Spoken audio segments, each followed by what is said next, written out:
YouTube! I am Unca Crunk, just your standard issue purple monster of a certain age who plays games on the internet. So, today, we have something a little special. A run-through of all of the relationship stuff with all the boys in Danganronpa School Mode. School Mode is a kinda friendship sim mode of Danganronpa that unlocks after you beat the main game, so major spoilers throughout. Now, I've included the beginning of the story, the end of the story, and all of the filling in of the report cards, getting to know you stuff, and the trips you take with the boys on. Though, only the ones where they say something new. And I cut out all of the repetitive making Monokuma's backups and scrounging for parts. You know, the game part of the game. But even so, the video is far too long. So this is the prologue and the boys report card section. The next video will be the trips and the ending. The girls run will come after, but for now, buckle in. These two are long. Hey, school mode it is! Thrills, chills, kills! Dangan Academy. Purely prismatic souls. Enchanting. Okay, you gain. English. Okay. Ta-da! The massive high school towers over all the other buildings in this bustling urban area. It's like the school stands at the center of the entire world. Hope's Peak Academy.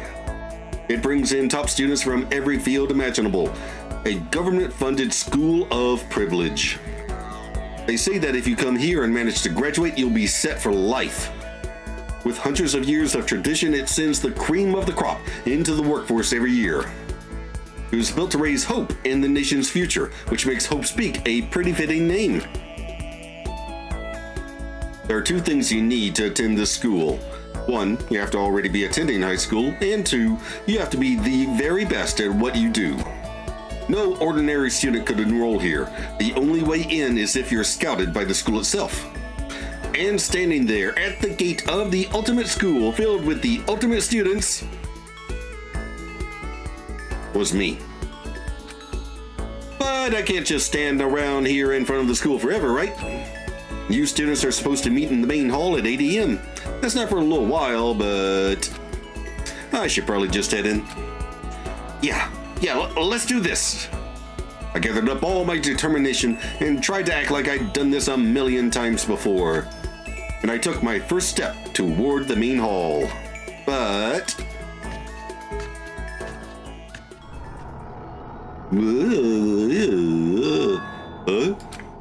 as soon as I stepped foot into the main hall, my view became warped, twisted.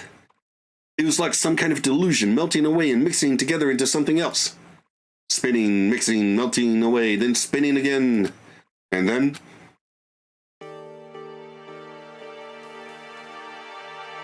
Hey, Makoto, are you okay? are you for real? What? Were you trying to escape into your own reality? It's not like any of us know what's going on either. Oh, sorry. There's no need to apologize. Given the situation, it's understandable. Yeah. That's right. For some reason, I went unconscious as soon as I stepped into the main hall. And when I woke up, I was in a classroom. The windows were all blocked off by these weird metal plates. But it wasn't just a classroom, as it turns out. All of us who'd gathered there had all our stuff taken away, and we were locked inside the school. As we stood around, an announcement came on asking us to come to the gym for the entrance ceremony. But hearing that voice made it hard for me to concentrate on what it was actually saying. Hey, where are the others? Wasn't everyone here earlier? Hey, come on. Everyone else went to the gym while your ass was knocked out. Well, But is it really a good idea to obey such a strange announcement? and Yeah, it was weird as hell, but what else are we supposed to do? indeed. She's right. Whatever's going to happen, standing our ground here isn't going to stop it. You hear me? Okay, then let's enter the gym. Makoto, are you good to go? Yeah. I was forced to wonder what the hell was going on here. I was tormented by a dark feeling of foreboding, but I did my best to ignore it and hurried to the gym.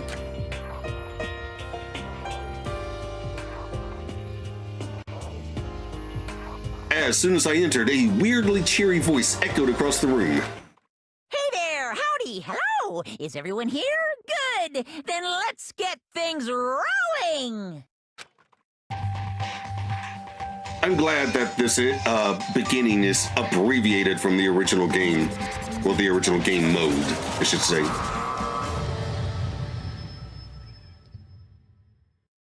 I am Monokuma, and I am this school's headmaster. Nice to meet you all. Such a bright voice and carefree attitude was completely out of place. Listen up. Can't do it. It just can't be done. Huh?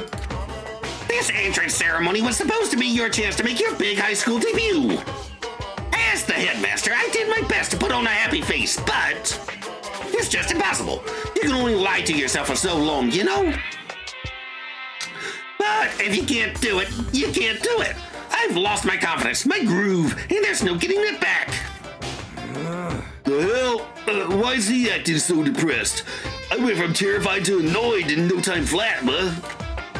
So, Oh, wait, is that a teddy bear? Why is that? That teddy bear can talk. Unbelievable. Come on, what kind of cliched reaction is that? You people just keep on reacting the same way. Hey, who are you calling you people? This is kind of depressing. That's just making me more and more depressed. Even if the hardware is backwards compatible, I guess the same doesn't go for the characters. Humans are so stupid. Worse than any piece of software. I'm just getting lower and lower. And, there it is. There's rock bottom. Here comes the earth core. This whole thing feels sloppy as hell. Come on. You expect us to believe you're the headmaster? Here, stop screwing around. Yeah, you're right. I screw around too much. I've spent half my life apologizing for the other half of my life.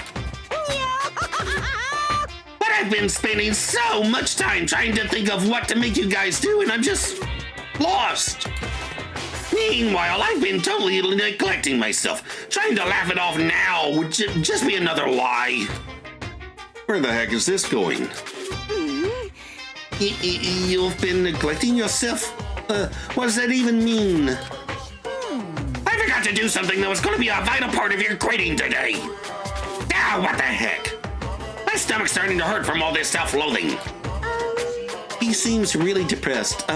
What is it you think he forgot? I don't think that matters. All that matters is finding a way out of here.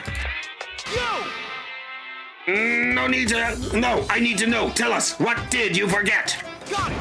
If necessary, you should cancel the entrance ceremony and take the time to prepare a proper one. Uh-huh. You're right. What I forgot was my backups. are you okay with this? Backups for what? Hey. For me, duh. Backups for you? What? Huh? I don't understand why you don't understand. In other words, A backup, a spare, and in case of emergency. Hey, you bastard. Okay, we get it. Hey, listen. So, if you can have backups, does that mean you really are a toy or robot or whatever? Indeed. If I understand what he's saying, that would make sense. Now, see, Oh, okay, I got it. I don't like to admit this, but... what? Yes, I'm a robot so advanced, even the folks at NASA can't recreate or even comprehend it. Barrett! But I don't have any backup, so I can't begin. Huh? Why can't you begin? Entrance ceremony? How strange. Sure, that too. But even more than that, I can't even begin your school life itself. Without a backup, the first time I break, that'll be the end of everything for you guys. Hey, come on. I don't think any of us give a shit if you break or whatever. Come on! Don't be stupid. Without a headmaster, how can your life here run smoothly? Oh, But did you not say that you are so advanced even NASA cannot comprehend it? So you should not break down so easily, am I right? Now I'm You guys, angry. you guys are gonna break me. You blew me up in the prologue last time and told me apart in chapter 5. Okay, meta-awareness. Huh? Prologue? Chapter 5? What is he talking about? But anyway, let's not worry about that. Before we can begin your school life here, I can't wait. I can't wait. I'm going to have you guys build me some backups. What? What? Oh man, come on. What's he even talking about? Come on. You think you can give me orders, you living garbage? I do. And while you're at it, I'll have you add a bunch of awesome bonus features. If you please. Like maybe make me super handsome or eco-friendly, or, you know, that kind of modern trendy feel. Or it might be good for a Japanese-style mascot like me to have a super cutesy super moe backup. Just hold on. What the hell, man? You're talking like we already agreed to help. You guys. Well, you're gonna, right? It's important that you grow as students, sure, but you also have the opportunity to help your teacher grow. You think fake inspirational crap like that is gonna get us on your side? Well. I don't think he's listening. He's just creating his own reality as he goes. No way. Man, if this is the kind of bizarre crap I can expect as a new student here, I'm just gonna go home. Hey. Hey. And how do you plan to do that? You saw the metal plates covering all the access, didn't you? So we really have been imprisoned in here? Hey. What the hell is this? Why would you trap us in here? Let us the hell out of here. Let's see. He said he does not have a backup, yes? Why don't we just destroy this one right now? Yeah, so it finally occurred to you. Too bad. But I won't go out that easily. I'll use my NASA-level technology to run and hide, and you'll never find me. You seem like a monumental waste of technology. Stop fucking around. All right, that's it. You son of a bitch. I'm not going to be part of whatever shitty joke you're trying to pull here. Hey, you bastard. Yeah, who gives a shit about some backup or whatever? We're not here to take care of you.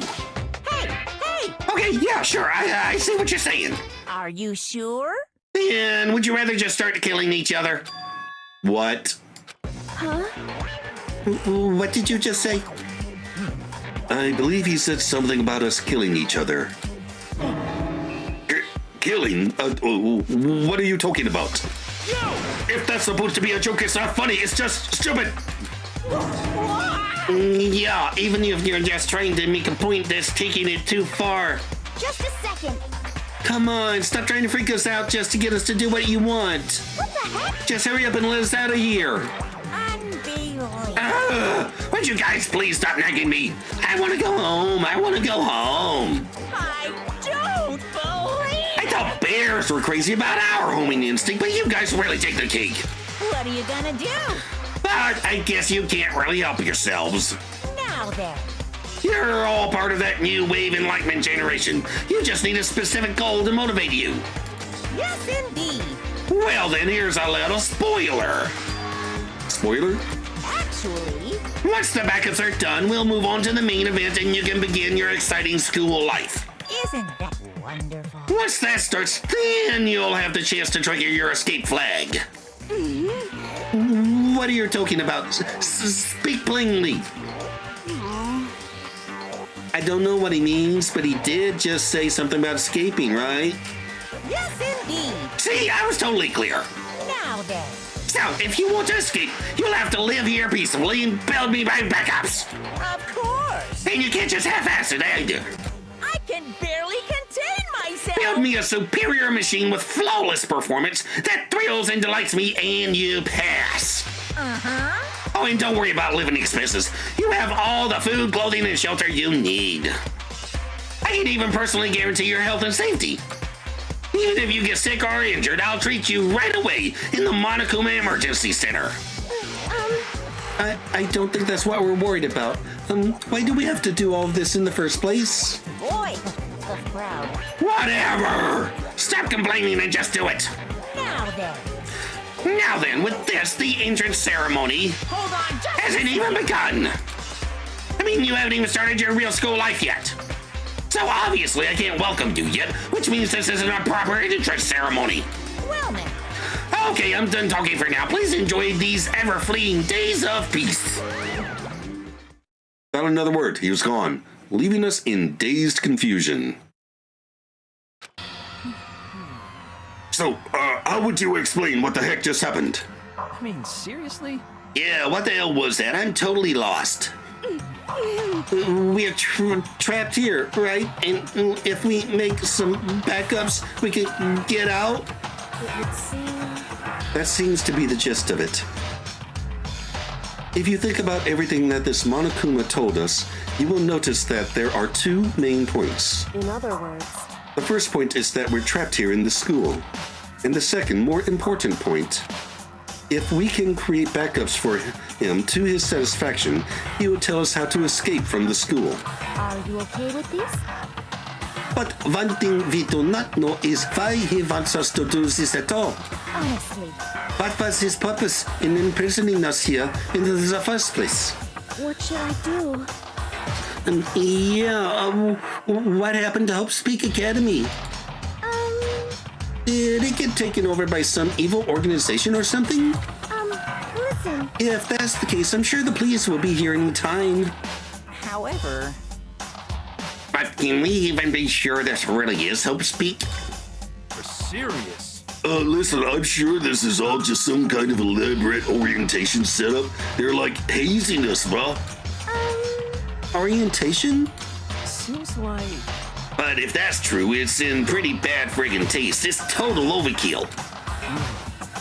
He's right. If it's a prank, it's far beyond the bounds of acceptability. Okay, fine. In that case, what is going on? That's what we're trying to figure out. And you know, if he didn't forget to build those backups of his, what do you think he would have made us do? Kill each other. That's what he said. Blah. hey, Don't freak us out, dude. Who the hell would ever? Listen to me! Everyone just calm down. Quiet down and listen! He said we'll have plenty of food and shelter and we'll be kept safe, so that's good, right? Got it! If we want to get out of here, we all need to work together. I fucking hate the idea of being at the mercy of that goddamn bear. But what else can we do? Total pain in the ass either way. And I would lower myself to serving that monstrosity. But it seems our best option is to calmly adapt ourselves to this new situation. Let's see. If this truly is something that Hope Speak has put together for us, then I am fine with that. Actually, If that is not the case, and Hope Speak has been taken over by some other force, it would be best not to blindly oppose them. It gives me chills to think I'll have to live here along with you unwashed masses. that's fine. Well, whatever. I'll just have to make sure to finish things quickly. And then I will find whoever did this to me and wipe them from the face of the earth. You hear me? Okay, well, does anyone else have any objections? Got it! Silence gives consent, as they say, then it's decided. Listen to me! From this point forward, we all agree to work together to maintain a peaceful communal life. Sure. When I first got into Hope Speak Academy, I thought, man, I can't believe I get to go to this amazing place. But wherever I am now is 180 degrees away from whatever amazing place I'd made up in my mind. And that's how our bizarre communal life began.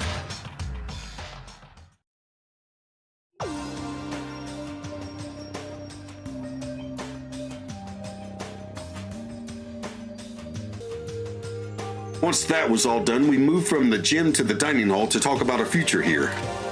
But hey, when he says we have to make him some backups, what exactly are we supposed to do?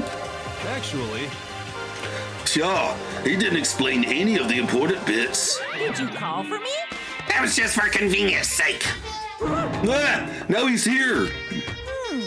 Sure, I could have explained everything in the gym, but if I'd gone on any longer, it would have been totally annoying, right? It would have been like, hey, hurry up and start already. I'm not sure I agree with that. Well now. So, let me explain right now. What? I'm going to give you guys the next 50 days to make me a proper set of backups. What the hell? 50 days? That's like forever. Why so long? Well, what? That's for convenience sake, too. You guys would totally slack off if you didn't have a time limit. Humans give in so easily to corruption. What? Okay, but what about this whole backup thing? You said you wanted a bunch of bonus features, but So it seems. That is super vague. Yes, indeed. I thought you might say that. So, from time to time, I'll give you a special concept. You can use that to design the next backup. What? what? We can't just make one and be done with it. Hey! Of course you can't just make one and be done with it. Who knows what kind of violence you guys might commit against poor old little me. I need all the help I can get. Heck, just a second ago you were talking about how you should just destroy me right now. I heard you. You wanna... Oh, Is this really necessary? just a second. Hey, cry all you want, we're not gonna fall for it. Huh? Fake? This is kind of depressing. No, I really am sad. All your heartless comments have made me sad. But your teacher won't let it get to him. No matter what, I'll put you all on the right path. Hey, come on. And the right path would be... Uh-huh. Oh yeah, to keep you all from slacking off, I'll be performing project reviews as you progress. Well, project reviews? Well, what? What, never heard of a project review? Want me to write it down for you? No. I know what it is. It's meant to check our progress. In other words, So, you're going to be checking up on us to see how things are going. That's just common sense. Ha ha ha.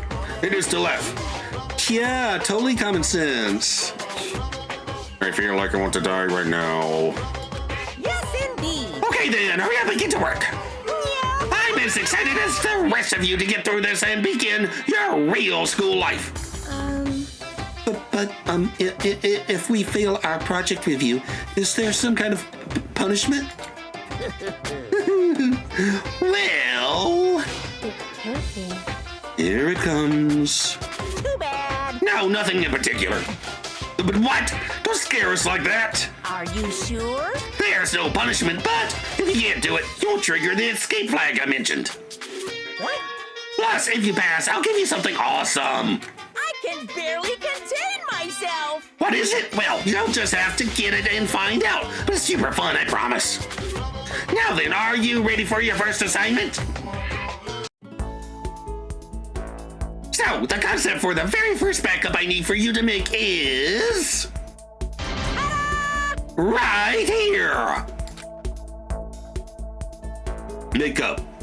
Monokuma Casanova? What's that even mean? What the heck? Exactly what it says. You know what a Casanova is, right? I want a good-looking version of me. Good looking, but you're a bear. I'm more into twinks. We'd better not think about it too much or we'll never get anywhere. what the heck? Anyway, how are we even supposed to start building something like that? And Yeah, I mean, what are the materials or whatever? Hey, I can't do everything for you. Look around the school for yourselves for whatever you might need. isn't that wonderful? Oh, but as a special service, I will give you some materials. Just this once. I figure you could use at least a little practice before you start on the real thing. Yes, indeed. Okay, so here you go. Okay, we got a marble slab, 3 aluminum cans, and 2 chisels. Maybe I'll have you start by using these materials to make a Greek statue. And after that, 2 bags of screws, 2 wrenches, and 5 chisels. if you combine this with the Greek statue, I think you'll wind up with a truly ravishing Monokuma. Bring it to me the absolute instant you're finished. No pit stops. Okay, Okay, have a nice day. What?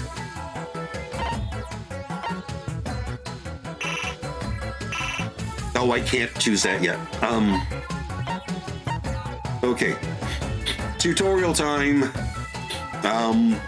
Last goal, Monokuma Casanova. Days left. 1. Okay. Gold, tools, consumables, processed goods. Not enough materials. I need a Greek statue first. How do I... Oh, Q and E. Okay. What? Oh. Okay, alright. Construct. Now we go back to our goal and construct again. Casanova is supposed to be good looking, right? Is this good looking by you?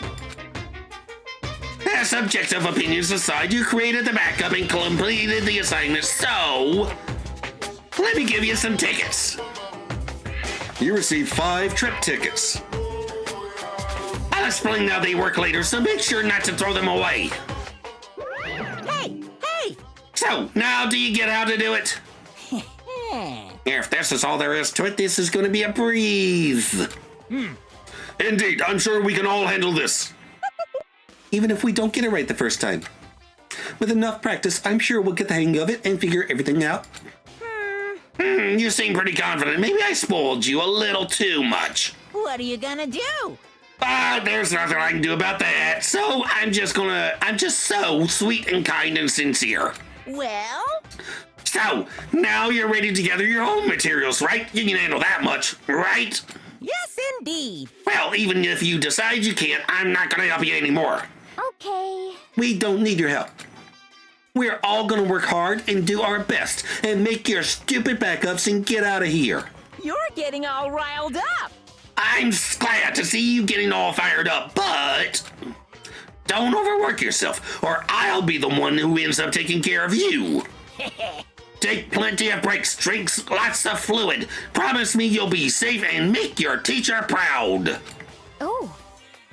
You don't have to remind us. We have no desire for you to take care of us. It's true. Also, make sure you keep everything clean.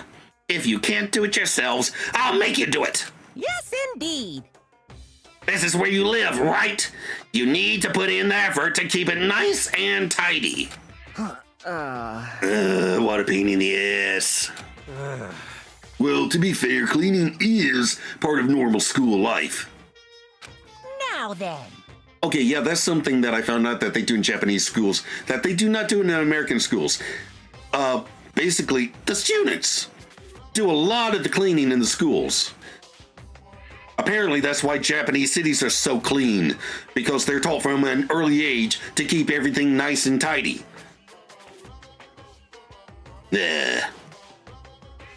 Okay, your next project review is coming up.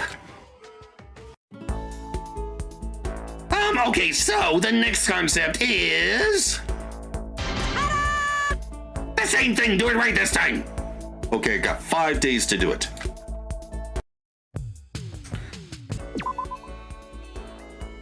Yeah, sure, let's go talk to Taka. Why not start with Taka? Do this in order, right?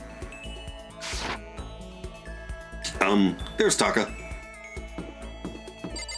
Hello. So, what would you like to do, Taka? Spend time together. Oh, we're gonna go hang out in the physics lab. What's that? You want to hear what I've got to say? Quiet down and listen. Very well. I've got many theories on many topics, and I'll share them all with you. I don't think I did anything with Taka in the main game. Taka went into extreme detail on some of his many theories. Taka and I grew a little closer today. Oh, wait, do I have any presents? Let me see. I do. Okay.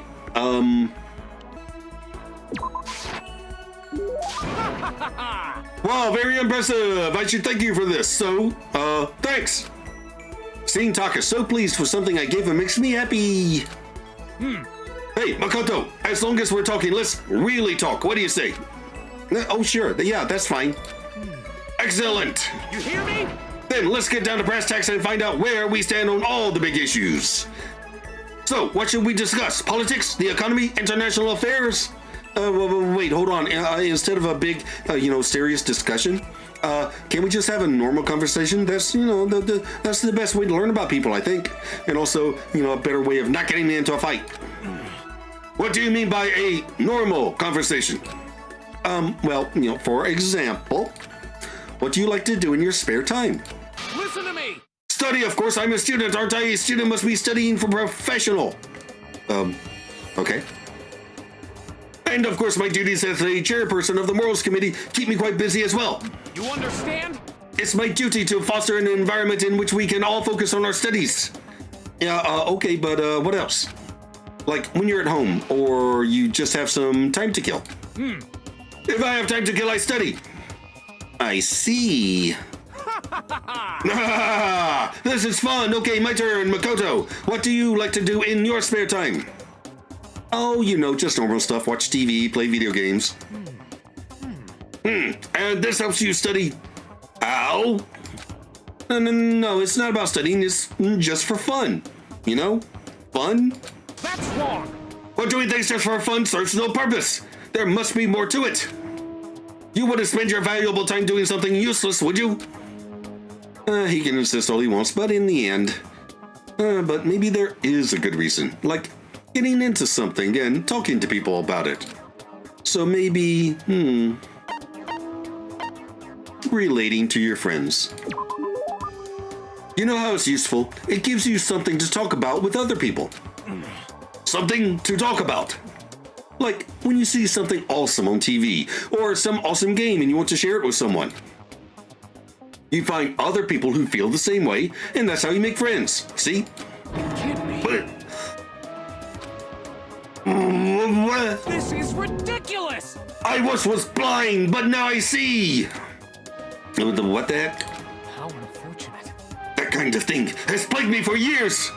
I've tried making friends, but whenever I would make a conversation, I would die after a few minutes. And now, I finally found the answer. I see. I need to study more games, more TV shows. No, you don't need to study them. I'm so ashamed of myself. If there was a hole somewhere around here, I'd totally go hide in it. I let it get to me. I wasted all that time. I never saw the blind spot in my studies. I'm a complete embarrassment. I'm not qualified to even be on the Morals Committee, let alone lead it. I don't think it's really that big of a deal. Thank you, Professor Makoto. Professor? You've taught me a most valuable lesson. You've earned my respect and the title of Professor. That's going to make things super awkward. There's no need to be modest, Professor. I can't wait for your next lesson, and until then, I will strive to learn as much as I can on my own. Well then, Professor, by your leave. Without waiting for a reply, Taka ran off. Professor. Although, thinking about it, I didn't totally hate it. Professor Makoto. After we were done, I decided to head back to my room for a while. Okay, so let's talk to Taka again.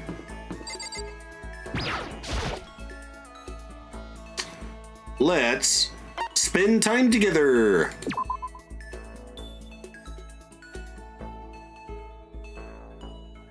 You know, sometimes what students need is a meeting of the soul. What would you like to study with me? I took some time to study with Taka. Taka and I grew a little closer today. Yes, I would like to give Taka a present. Wow, very impressive. I should thank you for this, so thanks. Seeing Taka so pleased with something I gave him makes me happy. I've been wanting to tell you something for a while now, Makoto. You hear me? And now that it's just the two of us, this is the perfect time to confess. Wait, what? You're going to confess to me? What? Listen, Makoto, your hoodie is awesome. Thanks. You have really amazing fashion sense. Now, wearing a hoodie under your school uniform. Yo! Your public morals are ruined, just absolutely ruined. Wait, what? Sorry, did I do something wrong? The dress code was pretty flexible at my old school. You understand? Well, that's not the case here at Boat Speak Academy. As long as I live, I will protect our morals. Take off that incredibly stylish hoodie this instant. Right now? That's enough! Of course. Crap, Taka seems to be taking this really seriously. Well, I'd better come up with a good excuse, or I might actually have to give him my hoodie.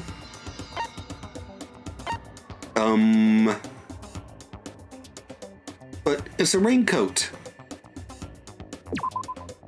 But this hoodie doubles as a raincoat. I don't want to get caught by surprise in a thunderstorm. Just hold on. You can't fool me. Crap.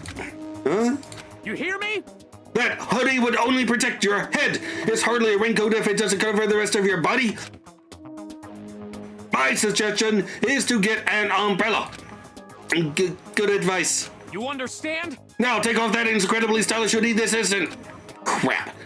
Taka seems to be taking this really seriously. Well, I'd better come up with a good excuse, or I might have to actually give him my hoodie.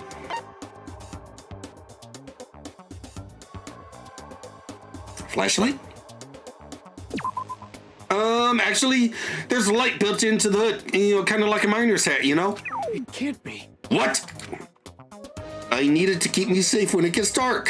What the heck? That by itself is enough to ruin your morals. What? Got it! A student should head home immediately after school. Damn and blast. Are you saying you stay out after dark? What are you getting up to, Makoto? You understand? Now do as I say and take off that incredibly stylish hoodie this instant. And again. It's a makeshift hard hat. But this is the next best thing to a hard hat. A hard hat. Yeah, I mean, this school's really dangerous, you know? There's no telling what might happen. So, like, just in case, you know? You may have a point there. I totally do. Well, if it's for your own safety, I suppose I can give you special permission just this once. You hear me? But the instant this school goes back to normal, you will hand over that amazingly cool hoodie. Yeah, you got it. Students these days are utterly ignorant of proper dress code. Is quite a pain. And quite frankly, I don't understand youth fashion these days anyway. Listen to me! So this is the perfect opportunity for me to teach you all about how you should be dressing. Huh? Getting fashion advice from Taka is, well, let's just say, unexpected. You understand? I wear this uniform 365 days a year. Rain or shine, flood or drought, wind and hail and hurricane. Even on your days off, even on holidays? Count on it! School itself may observe holidays, but there's no such thing as a vacation for a student. As long as I live the life of a student, I will always wear my uniform. I see. Also, I have 10 sets of my uniform, so I always have a clean one. There's nothing strange about that. No. I'd say wearing your uniform when you're not at school is totally strange. I'd better keep that to myself, though. Trust me, wearing the uniform every day helps keep you motivated. You should give it a shot. Taka is exactly the kind of guy I thought he was. Okay. And his report card has been updated. Hey, skill points increased. Look at you go. After we were done, I decided to head back to my room for a while.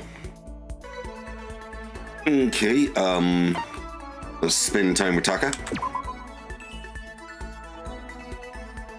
Oh, we're at the pool this time. Sounds good. If it were anyone else, no way. But I don't mind sharing some of my valuable time with you. Taka was nice enough to give me some of his valuable time. I'm weak, Makoto. So very weak. What happened? Haven't you realized this school is missing something of utmost importance? Textbooks, classes, Yeah, I can't say I really missed that stuff. I'm just gonna come right out and say it. I'm freaking out. As we speak, we are being left in the dust by other students our age. I'm totally freaking out. Makoto, what should I do? If I keep involuntarily skipping class like this, I'm going to reach stunt status in no time. It's really not that big of a deal. Just calm down. You were always at the top of your class at the private school you used to go to, right? I mean, you're basically genius level. So even if you do miss a few classes, it's not the same as just some ordinary kid ditching. Genius? Don't say that. Huh? I'm no genius. I am a normal person, just like anyone else. I'm from a middle-class family, you know. Actually, they're not even middle class. You hear me? That's why I have to push so hard. I have to knock down that wall. It's not geniuses that change the world. It's ordinary people who make every effort they can. And to prove that, I have to keep on making effort after effort after effort. Got it. So don't call me a genius. Don't lump me in with those lazy claws who don't put in any effort. No, sorry. That's not what I was trying to do. No, I'm sorry. I got a little carried away. But I only said all that because you and me are the same. You and me, we're just normal people. We know what it means to have to make an effort. That's why I want you to know exactly how I feel. I understand. In other words, And that's why I'm so passionate about my work on the Morals Committee. I want to create an environment where everyone has the opportunity to give it everything they've got. you hear me? That's why I put all my blood, sweat, and tears into creating that kind of environment. I want everyone else to understand that too. In the end, if you can't succeed if you don't try. Anyone who says differently is selling something. Got it. Effort is everything. That's the only way to fix anything in this world. And I have to prove that to all the ordinary people out there so they'll keep on trying. I have to become the ordinary man who can surpass any genius. Those are the feelings I carried with me when I entered Hope's Peak Academy. But now that I'm trapped in here, I've been robbed of the opportunity to make that effort. So now what am I supposed to do? Taka. Sorry, Makoto. I didn't mean to make you listen to my pathetic complaining. No, it's not pathetic at all. I can totally understand why you'd be upset. You obviously feel really strongly about this. I really hope you don't give up hope and start to lose track of what you want to do. If you really believe that effort is what matters, then you can't give up, right? Because if you can't make that effort, then what do you have left? I think until you said that just now, I'd totally forgotten what I was here for. The foundation of effort is the will to never give up. Never surrender. You're right. I have to try, no matter the situation, even without classes, without assignments. I can just look back at what I've learned already and reinforce those basic principles. Yeah, good idea. I'm glad we had this talk, Makoto. Wow, I feel so much better getting all of that off my chest. As my way to say thanks, next time I buckle down for a study session, I'll make sure to invite you. You understand?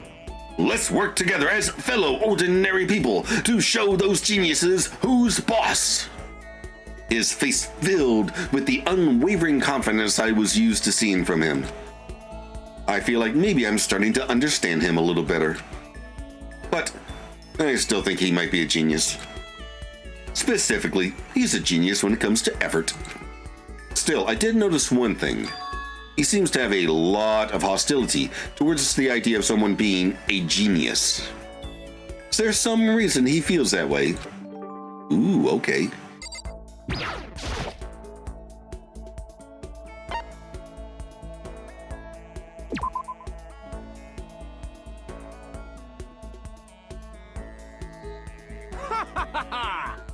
Well, I suppose we should take a break once in a while. Let's partake of some of my delicious tea. In the steam house. In the dressing room, actually. Oh, okay. We went to the dining hall and Taka made us some of his delicious tea. Listen to me!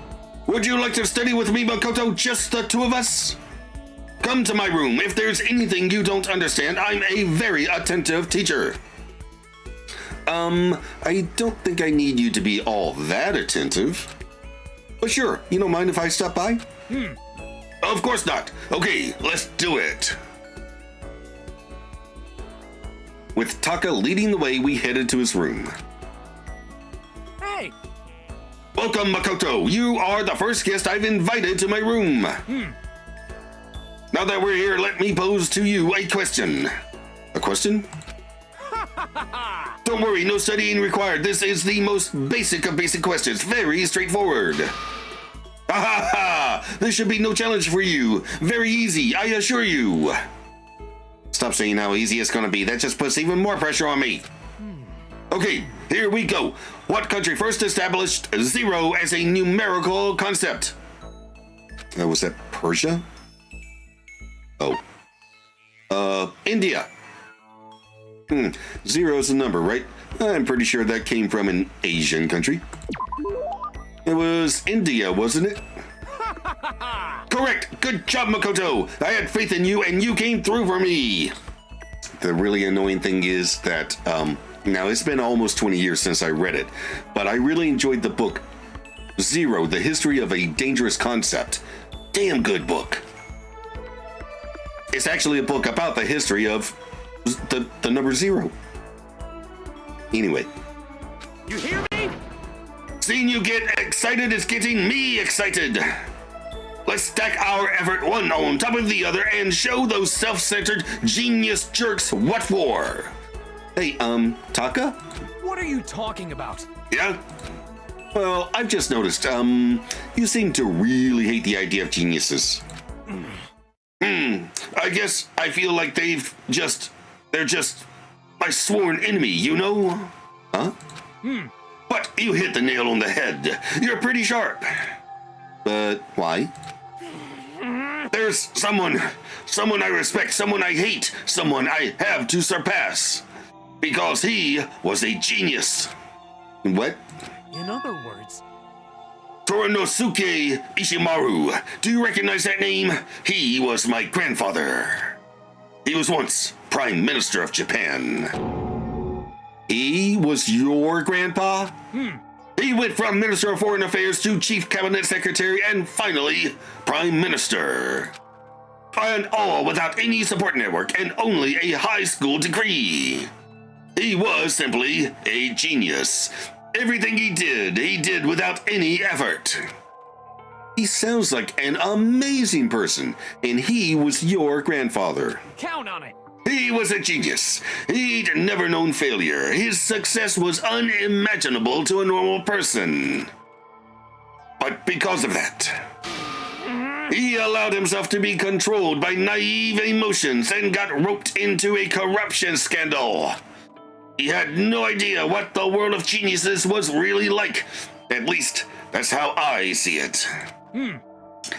At that point, he fell just as fast as he had risen. And it wasn't just in politics. The business world had no use for him anymore, and he plummeted. The debt he left behind torments my family to this day. He died a few years ago. By the end, he wasn't speaking to anyone. Despite his fame, his legacy, the only people who came to his funeral were family members. That's hard to imagine. You hear me? Some consider genius fate's blessing, but I see it as a tragedy more than anything. The tragedy of finding success without understanding the importance of effort. There's nothing worse than a genius who trips and falls. Just like my grandfather.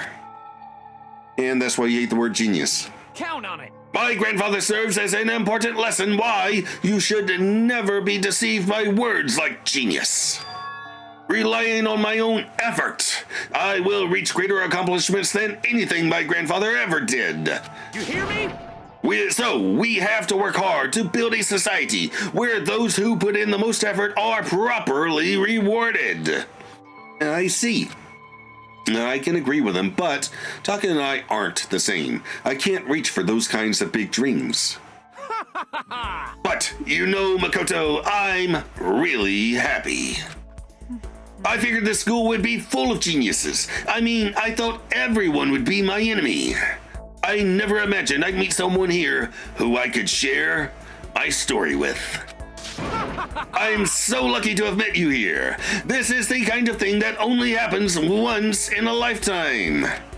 I hope we can stay close and combine our efforts to shape things the way we want. Yeah, definitely. Got it! Okay, we have to keep on studying. I feel like I've come to understand Taka a lot better. I think we've finally become friends in the truest sense of the word. Hey, all right. Okay, his report card is now full. After lots of studying, I went back to my room. Byakuya. Okay, now we did do some talking to Byakuya before. All right. I filled in 3 of his pages. All right, so this is the part where I awkwardly insert a video from my Killing School Life playthrough of Danganronpa, where I talk to Byakuya.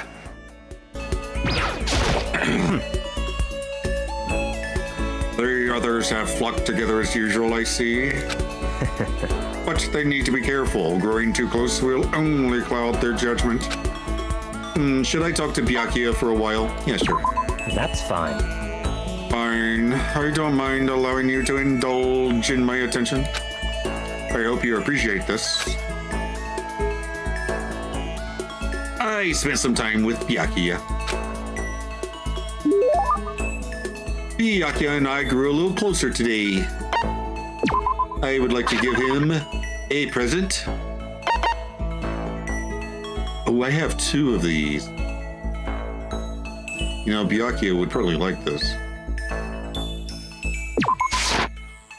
I see. Now this is a rare moment. Coming from a noble family, I've never been exposed to such vulgarity. Interesting. I think I'll keep it. Hey! Seeing Byakuya so pleased with something I gave him makes me happy. I have a question for you. Huh? You do? That's right. Something's been bothering me for a while now, and I can't take it anymore. So, to answer my question, I need you to explain to me what exactly your ultimate lucky student title means. Oh, well, I don't totally get it myself, but what I do know is that I was picked at random from a pool of normal students. So, in other words... So, you just got into Hope's Peak by blind luck. I see. Well, that answers my question. What was the question? How a commoner like you, with absolutely no unique talents or abilities, could get into this school.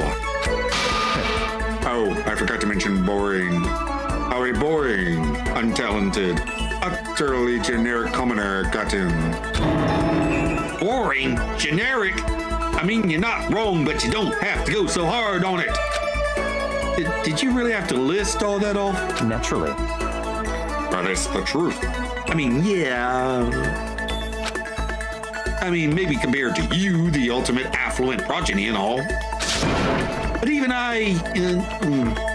You seem to think it's merely an issue of title. But make no mistake. My lineage, intelligence, figure, athletic ability, they are all ultimate. In other words... Which is to say I am the ultimate perfection. Feel free to begin calling me that, in fact. He's really taking this to the extreme. You, who have nothing. I, who have everything. We are living proof that all men are not created equal. You have my pity, Makoto. Life can be very cruel indeed. And because I pity you so much, perhaps someday I'll allow you to hear my tales of glory. Consider it a blessing, a gift from me to you, to allow you to bask in my glory. Having finished this mean-spirited lecture, Byakuya left me standing there in silence. I learned one thing about Byakuya today. Anytime I talk to him, I need to be prepared for extreme psychological trauma. Hey, I unlocked another skill. Sweet. I did my best to keep my spirit from shattering like glass and went back to my room.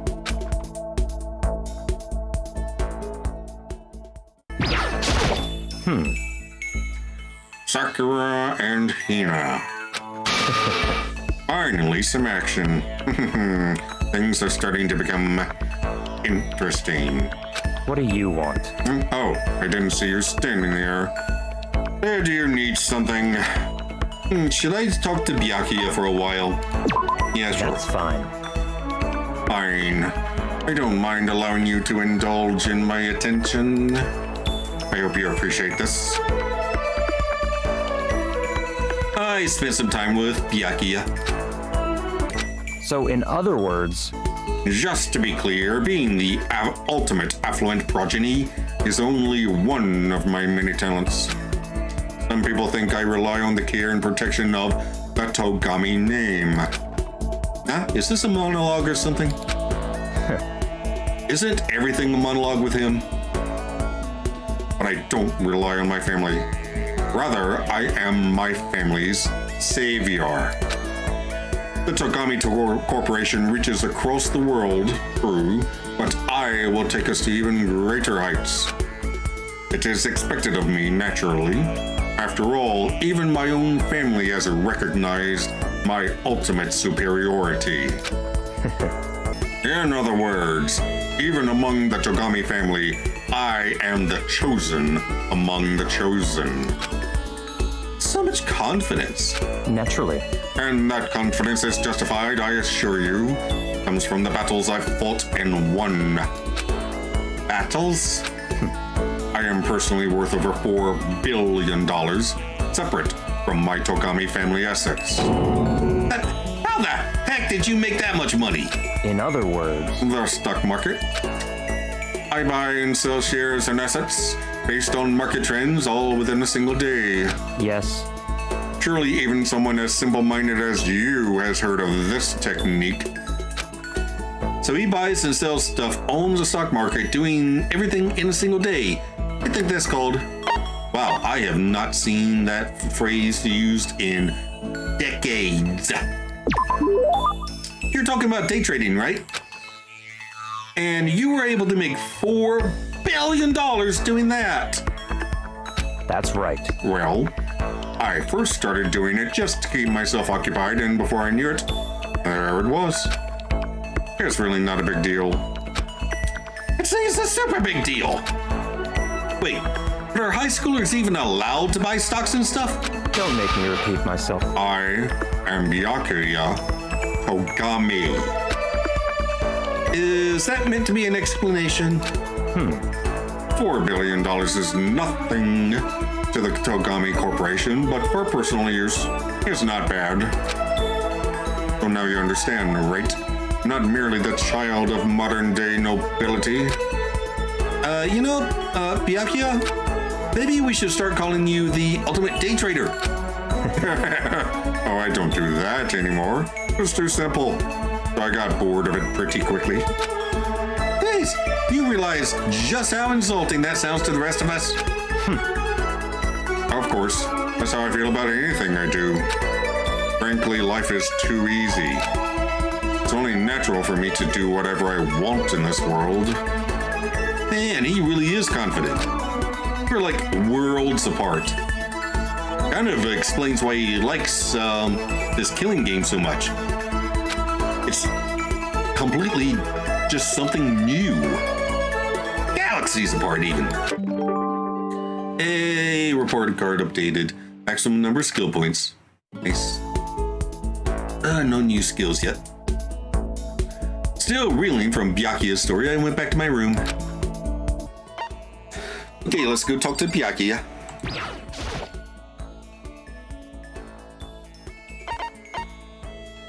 And I know his voice is not going to match up to what it is now. But yeah, so let's spend time together. Come on. So weak. I have no interest in a commoner like you. I ignored the insults and spent some time with Byakuya. Listen, Makoto, I wanted to ask you something. Ooh, what could Byakuya want to talk to me about? I have a bad feeling about this. Oh, sure, what's up? You know, only a chosen few, perhaps 1% of us, are able to succeed in life. So, in other words, For the other 99%, their dreams never come true. Some never even have a dream in the first place. Spending every waking hour toiling to scrape together a meager living, just barely getting by. what? I just don't understand. Is there any meaning to a life like that? Why are you asking me? Because you're part of the 99%, of course. Why did you even feel the need to ask? I knew he was going to insult me somehow.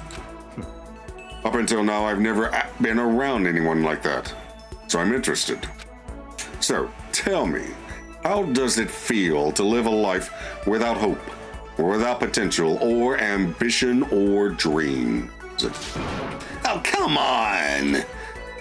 I don't have ambition or dreams. I've never felt that way about myself. I mean, sure, maybe I'll never be as rich as you or anything, but do you have to go around saying that to everyone? Can you only be happy by being better than others?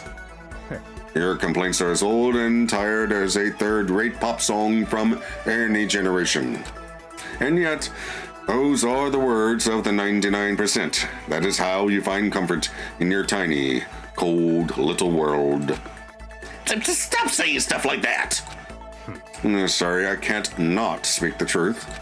No matter how much you push and struggle, people like you will never be in a position to change the world.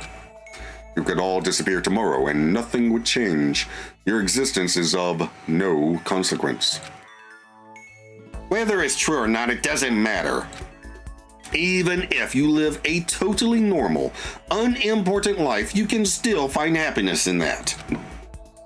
If I can live a life that I'm satisfied with, that's all that matters. If I spent all my time comparing my life to other people's, I'd never be happy. Sure, maybe you can do that. You are guaranteed success from the day you were born, so... What? Hold it. From the day I was born? You have no idea. You don't have a clue what you're talking about. But What? those who are chosen from birth have no concept of what that truly means. I have gone to battle and emerged victorious. That is why I am the chosen. What are you talking about? You're spoiled, all of you. Running away into a world of self-indulgence. Battle, competition, rivalry. You run away from it all. That is why the 99% walk the path that they do. Such ignorance. Good God, your absolute lack of understanding makes me want to weep. After showing a surprising amount of emotion, Byakuya quickly made his exit. What the heck got into him? He was acting totally normal until I said something about being guaranteed success from the day he was born. Ew. I wonder why that set him off. Okay. Neat. I couldn't stop thinking about Byakuya while I went back to my room.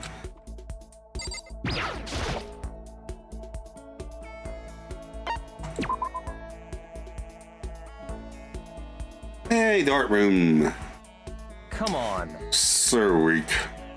I have no interest in a commoner like you. I ignored the insults and spent some time with Byakuya. Golden gun! I have so many empty slots. This is... You bastard! How did you get your hands on this? Even the collective force of the entire Togami Corporation wouldn't be enough to obtain this gem. Naturally. I'm going to hold on to this. Seeing Byakuya so pleased with something I gave him makes me happy. A bird in the hand is worth two in the bush. Huh?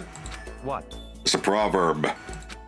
It means if you can only obtain something inferior, that's still better than longing for something better. Oh, yeah, I know what it means, but so what?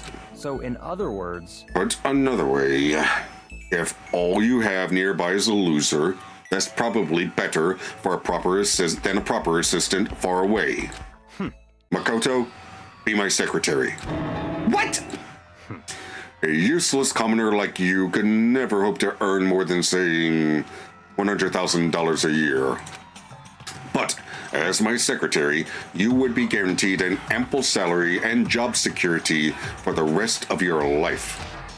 And in honor of it being my birthday today, how about I multiply all your already impossible expectations by 5.5?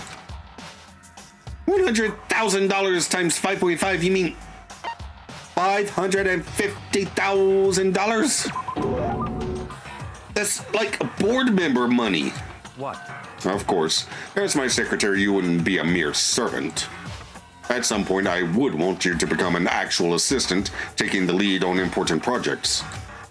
Assuming you produce acceptable results, you could even become a core part of the Togami Corporation. So, in other words, You have no reason to refuse. This is all so sudden. I don't get why, but he seems so serious about it. Still, I'm sorry, but I'm gonna have to say no. I'm trying to give you a chance to enter the battlefield of life and claim victory. Most commoners will never get that chance. This is literally a once-in-a-lifetime opportunity. Do you understand? This is your chance. This is your one and only chance to rise above the 99%. so that's it. Are you really so scared of having to fight to compete in order to win? It's not that I'm scared. It's that I want to succeed based on my own effort. I want to find my own battlefield. I don't want it handed to me. I want to earn it. I want to find something I'm willing to fight and die for. That's the only way I'll be satisfied. And you meant what you said earlier. That if you can live a life that you're satisfied with, that's all that matters. I see. I'm glad to see you passed my test. Your test? Naturally. That's right. The mere thought of someone like you as my secretary makes me physically ill. Oh, well, wait. So, then, What? The salary offer still stands, of course. It's yours if you want it. I don't need you spreading rumors that Byakuya Togami doesn't honor his word. so he'd basically be paying me to do nothing? In a way, I almost regret my decision. But I must say, I just don't understand you. You don't want to fight, and yet you don't flee from the battle either. It's like I said. For me, happiness comes from living the life I want to live. Easy enough to say. Interesting. Now you have to enforce your will until the very end. If you can do that, if you can make it to the end, I'm afraid I'll be forced to acknowledge you. And that's exactly what I'll do. Someday, absolutely. I don't expect much from you, but I'll be waiting. Byakuya's report card has been updated based on your experience with him. Hey, skill points increased. Alright. Yeah, still not done with him, though. Once we were all done, I headed back to my room for a little while. Hope I have a present for him.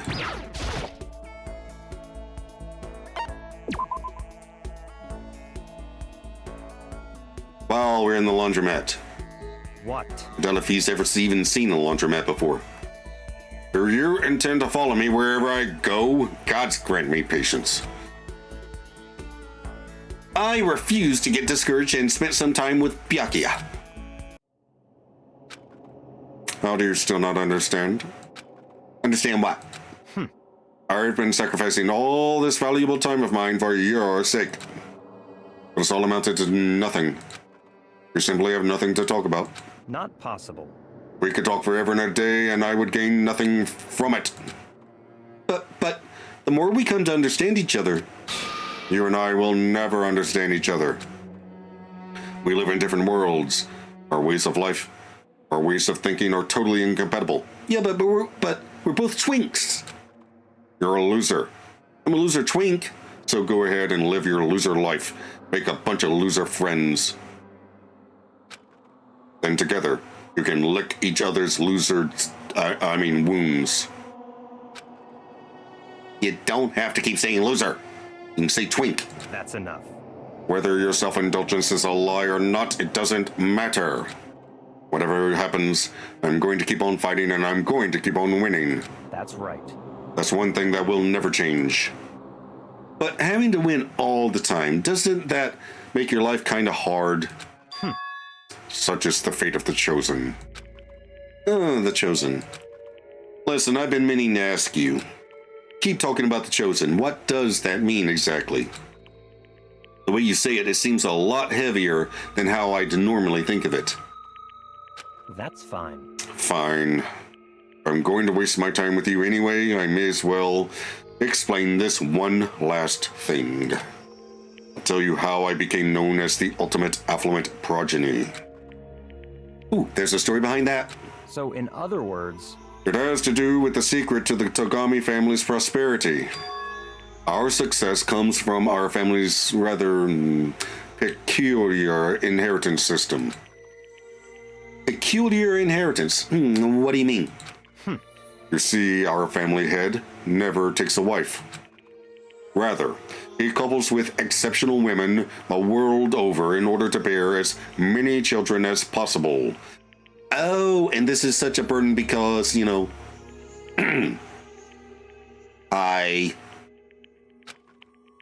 all over the world.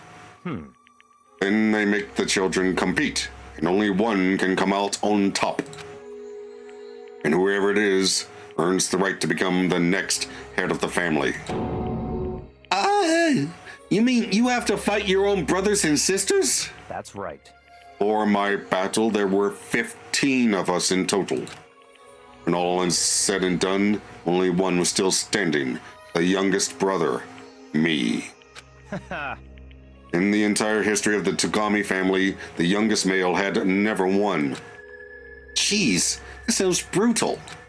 Can't even imagine something like that. What? So, now do you understand? I won my title in open combat. That is how I became the ultimate affluent progeny. Okay, so when you say combat, are you being metaphorical, like, you know, battling in the stock market or something? Are you talking about actual fisticuffs? Or worse?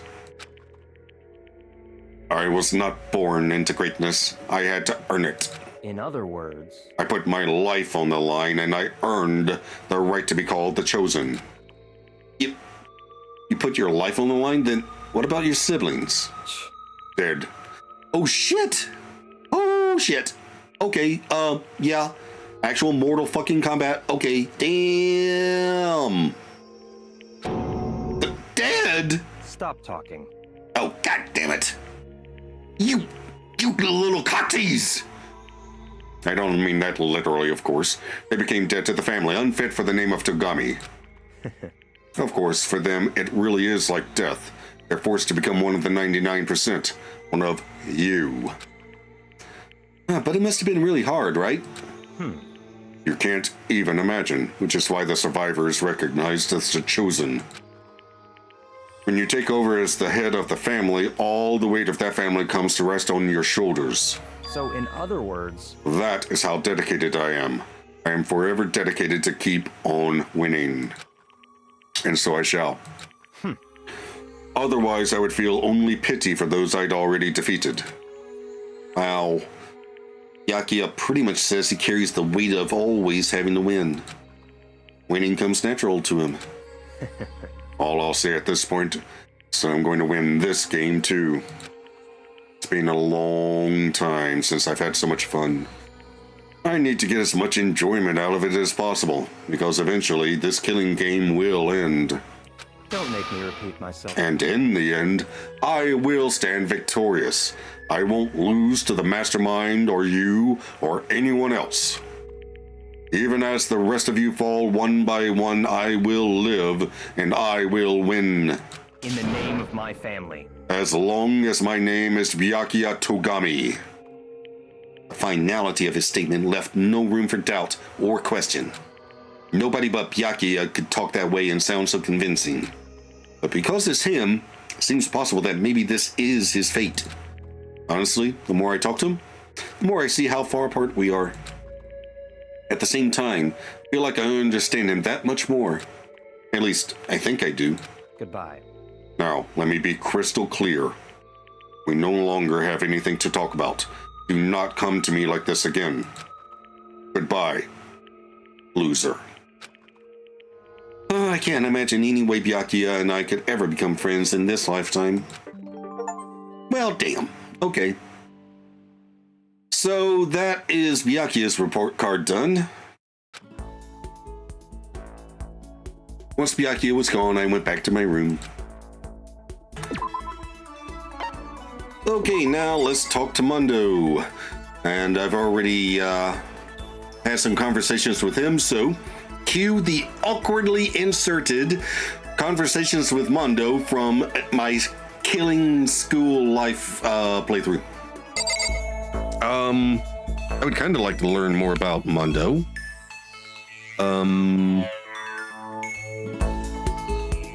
Okay, we'll talk to Mondo. This sucks. I want to get out of this depressing ass shithole. Get down to the beach or something. Should I hang out with Mondo for a while? Yeah, sure, why not? Hell yeah. Hell yeah, I'm totally down to kill some time with you. Ooh. I killed some time with Mondo. Mondo and I grew a little closer today. Would you like to give Mondo a present? Yeah, sure. We'll try the Berserker armor. Hell yeah. Huh? I can have this? Thanks, man. Oh, I think he liked it. Yo. Hey, Makoto, what's your ride? Huh? My ride? What? Yeah, man, your hog, What? your chopper, your motorcycle. Oh, I don't actually ride anything. But you're not a little kid anymore, right? And you still don't have a hog? Jesus I mean, Christ. well, you know. God, you're such a fucking dweeb. Sorry? Yo. Alright, man, I'm gonna educate you.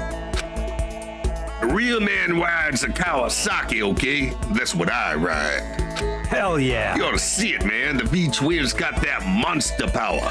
It's like you're dancing. Of course, it ain't for just anyone. You gotta have the skill to handle it. You must really love your motorcycle.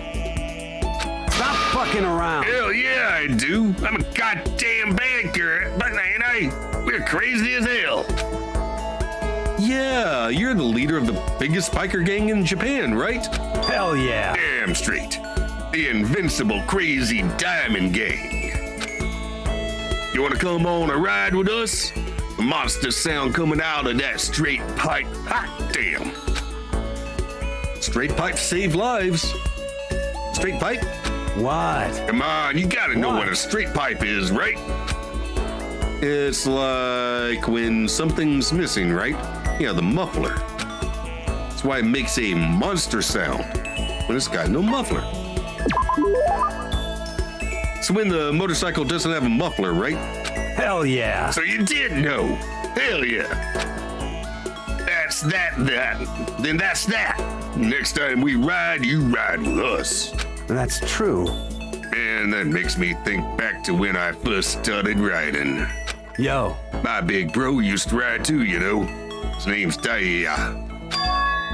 Daya and Mondo. Oh, sorry, wrong one. Daya and Mondo. Together we were the Diamond Brothers.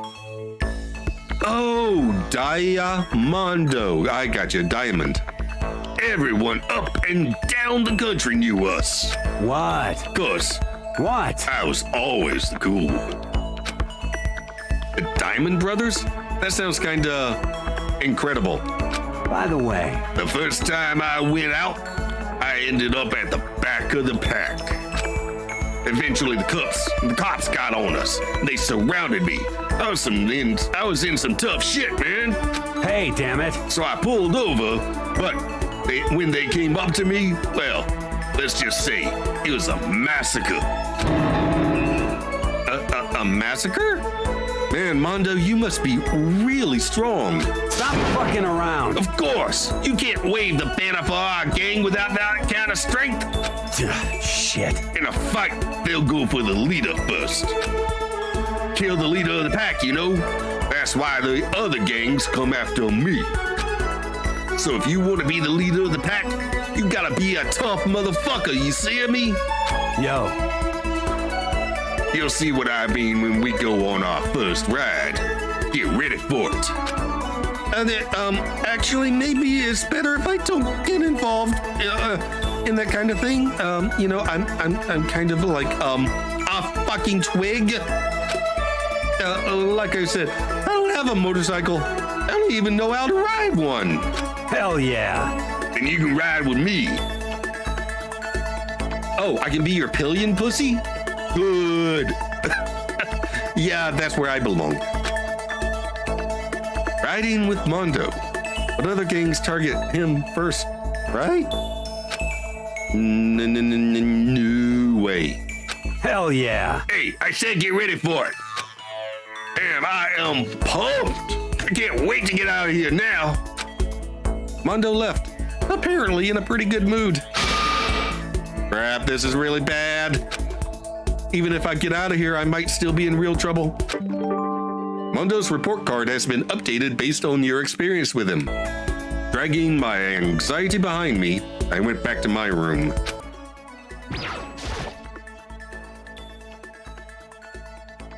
Let's spend some time together. Huh? And yes, I know the voice will not match. You want to hang out with me? Hell yeah. Perfect. I was getting bored anyway, so let's do something fucking nuts. I had a very exciting time with Mondo. Shit. Ah, damn it. Bastard. Damn it, bastard son of a bitch. What's wrong? Why are you so mad? What? Why am I mad? Why am I mad? Can't you see why I'm mad? Is it because I couldn't give you a present? I need to get out of here. I need to get out and run wild, man. Shit. I'm so pissed off right now. Shit. I know how you feel, but just don't do anything crazy, okay? What? What? Hey, how about we have a one-on-one? I mean, I'm down, but, you sure? I mean, we're kind of out in the public right now. A one-on-one? Yo. Relax, it's just a bare-knuckle brawl. No weapons. What do you see? What? What? Didn't you hear me? A bare-knuckle brawl. Bare-knuckle brawl. Dude, the first day we met, you gave me a concussion. I better come up with something fast. When he says bare-knuckle brawl, I think he means... Oh. Hand-to-hand. A hand-to-hand fight? Huh? Hell yeah, hand-to-hand, knuckle-to-knuckle. Hold on, friends can't fight each other. What? But What? that's the only way I can burn off all this energy. Go talk to Sakura. But I mean, I've never even been in a fight before. Oh, I know. Why don't you go ask Sakura? Hey. Like minds, right? Oh, that's right. Makoto has brain damage. Damn. So yeah, that's not as good as I originally thought it was. Huh? What? I mean, you can spar with her, right? You don't have to actually fight, but just, you know, train. Damn you! Don't be a fucking idiot. I can't hit a girl. And she's a girl, right? I'd ruin my honor. My mom would kill me. Piece of shit! I'm serious. I can't hit girls. It's not like I'm scared of her or anything, you bastard.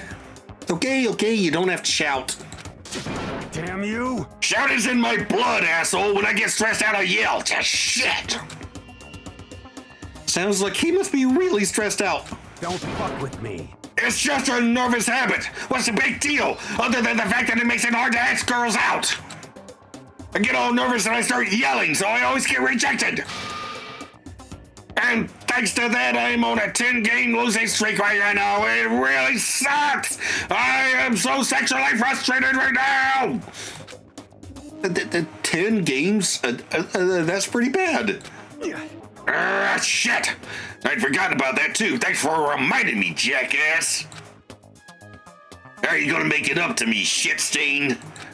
Now I'm getting all depressed. I'm out of here. He is so high maintenance. His shoulders slumped, Mondo trudged away. I guess I kind of messed that up. You think? But I did get to see a whole side of Mondo I had no idea existed. It's almost kind of cute. He'd murder me if he heard me say that, though. Okay.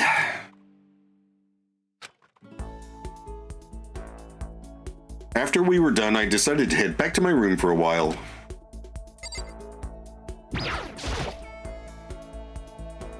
Let's spend time together at the pool. Huh? You wanna hang out with me? Hell yeah! Perfect, I was getting bored anyway. Let's do something fucking nuts. I had a very exciting time with Mondo. Hey, Makoto. Listen, there's something I gotta ask you. What is it? You sound really serious. What? Just shut up and listen. So, are you a dog person or a cat person? Huh? Stop fucking around. Just tell me before I beat the shit out of you. I'm a dog person, by the way, so what are you? Come on, tell me. Am I a dog person or a cat person? Well, Mondo's a dog person, so... bear person. Sure, just to be on the safe side. I'm kind of a dog person, too. What? Really? You're not just saying that, right? Yeah, actually, I am. I'm a cat person.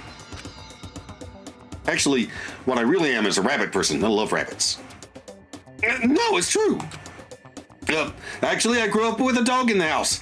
It was a mutt, but it was still pretty cute. Hell yeah! Right? I mean, cats are okay, but dogs are way cuter. Wait, what? So, how old is your dog? Oh, well, we had it when I was a kid. It's dead now. Oh. I know how that feels, man. It's tough to lose a dog you love so much. I totally know how you feel. So, you used to have a dog, too? Yo. Yeah, Chuck, a Maltese. He died when he was 9. A Maltese? I figured dog would be more of a pit bull guy or a Doberman. By the way. He was so smart, man. He'd bring in the newspaper every morning. Really? That's so cool. Hell yeah. Right? And then he'd beg me to take him for a walk. He'd look at me with those eyes of his and wiggle that little butt. Yeah, I don't want to remember this shit. Ugh, that seriously sucks.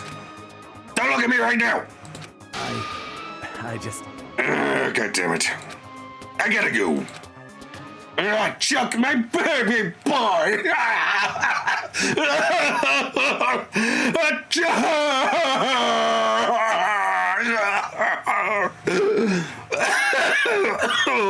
Why'd you have to go so young? Mondo left in a state I'd never seen him before. I had no idea he loved dogs that much. Feel like I've learned a little more about him today. Hey, updated report card.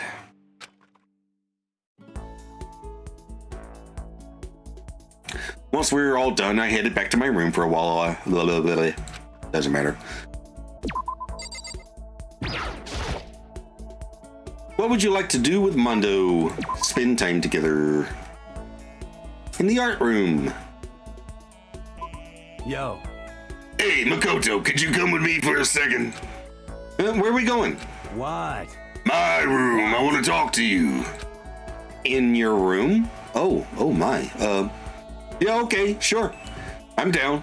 Hey. Just come with me. Yeah, I plan to. Okay. Mondo dragged me to his room. Ooh. Listen. Can I talk to you about something important? Important? Yo. It's kind of cheesy, but there isn't really anyone else here I can talk to about this kind of stuff. Can't show weakness in front of my classmates, and I've never had a friend on the same level as me. So, you mind? Yeah, I mean, if you're okay talking to me, then I'm perfectly happy to listen, my dude. That's true. Listen, you like being a high schooler?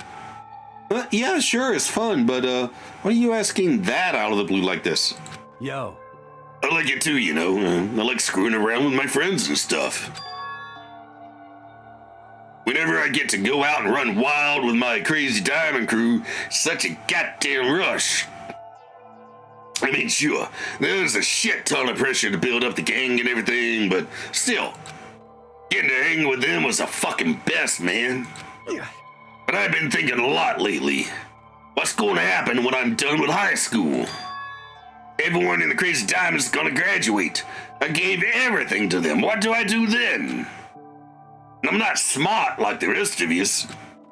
College? Not a chance. So I gotta get a job, right? I just... I feel like maybe I've already done whatever I'm gonna do in life. Maybe I've maxed out. Dude, you could be a mechanic. You have any idea how much mechanics make?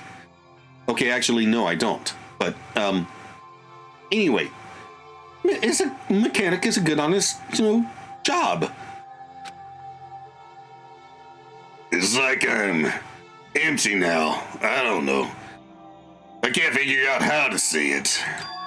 The point is, that's how big a part of my life the Crazy Diamonds have been. So when I think about not having that around anymore, I get scared. Maybe that's why I came here in the first place, to run away. To run away from the fear. Mondo. That's true. And maybe this is my punishment for everything up till now. Maybe I'm being punished and just doing whatever I felt like all my life. No, man, I don't think that's what this is. I think you're lucky to have something you're so passionate about. Being able to get into something that much, I'm sure that'll be useful later on in life. Shit, Makoto. You want me to put on a suit or some shit? Yo. But, maybe you're right. Maybe having as much fun as I did means I'll be able to dedicate myself to working hard from now on. Hell yeah. You know, when I think about it, maybe it won't be all that bad. Maybe I'm even starting to look forward to the idea of working, just a little. So, what kind of job do you want to get? Yo. Oh, I want to be carpenter for sure. Oh, a carpenter. Cool. Hey, my uncle was a carpenter, and his father and his grandfather, they were, yeah. That's a cool job, man. I figure I've done such a good job busting shit apart, I'd probably be good at building it too. Why? Just watch, I'm gonna become the best goddamn carpenter you ever seen. Well, it's you, so I'm sure you can do it. Yeah, of course that means we gotta get out of here first. Well, as long as we work hard and don't give up. Hey. Yeah, you're right. I'm glad I got to talk to Mondo like this. Feel like I've come to understand Mondo a lot better. I think we've finally become friends in the truest sense of the word. Yay! Okay, Mondo is now maxed out.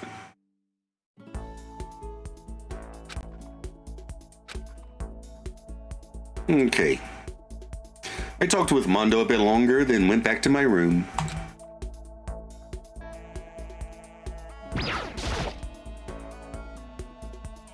Let's spend time with Leon. In the physics lab. Is it like...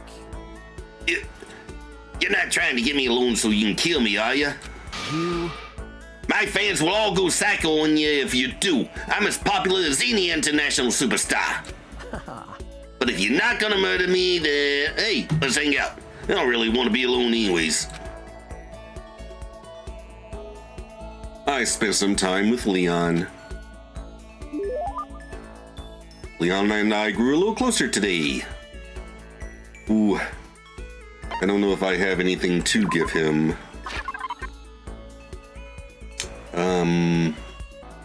Oh, okay. Are you serious? Are you shitting me? I can have this? It's all good. Ha! This is cool. Super cool. I feel like maybe I don't even have to get out of here anymore. Well, Yeah, right. I still have to totally get out of here. Seeing Leon so pleased with something I gave him makes me happy. Not even afraid anymore. Now I'm just pissed off. hey, you bastard. Why? Why is this happening to me?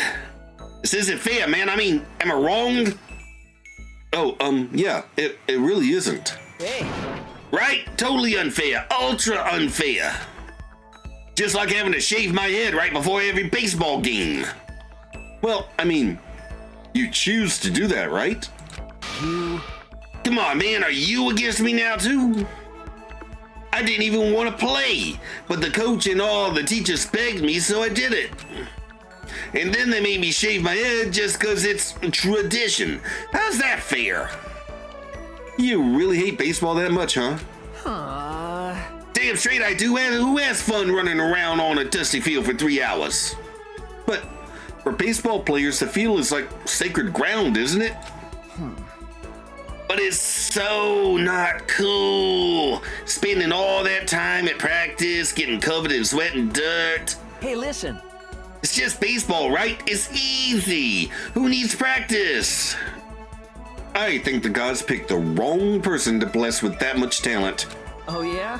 Yeah, still, I gotta admit, baseball wasn't all bad. It did have a few things going for it. Yeah, right? Like the feeling of camaraderie between you and your teammates. Oh my goodness, such a naive soul. I mean, seriously? Nah, nothing like that. I can't stand being around a bunch of sweaty guys. So totally uncool. I agree. I don't like being around sweaty men either. Wait. Never mind. Then, what did you like about it? Well, I hate studying, right? But I still got into this super fancy school on a sports scholarship. As long as I kept playing, I never had to study. Oh, and besides that, it made me super popular with the ladies. Booyah, you jealous? I got to third base in more ways than one, if you know what I'm saying. Nudge, nudge, wink, wink, say no more, say no more. No, just kidding. No, totally not kidding. I got plenty more where that came from. I'll tell you more about it next time. Anyway, let's hang out again sometime. Talking to you always helps keep my mind off this place. With a smile on his face and a spring in his step, Leon strolled away. I'm not really sure why, but I guess Leon likes hanging out with me. Okie dokie.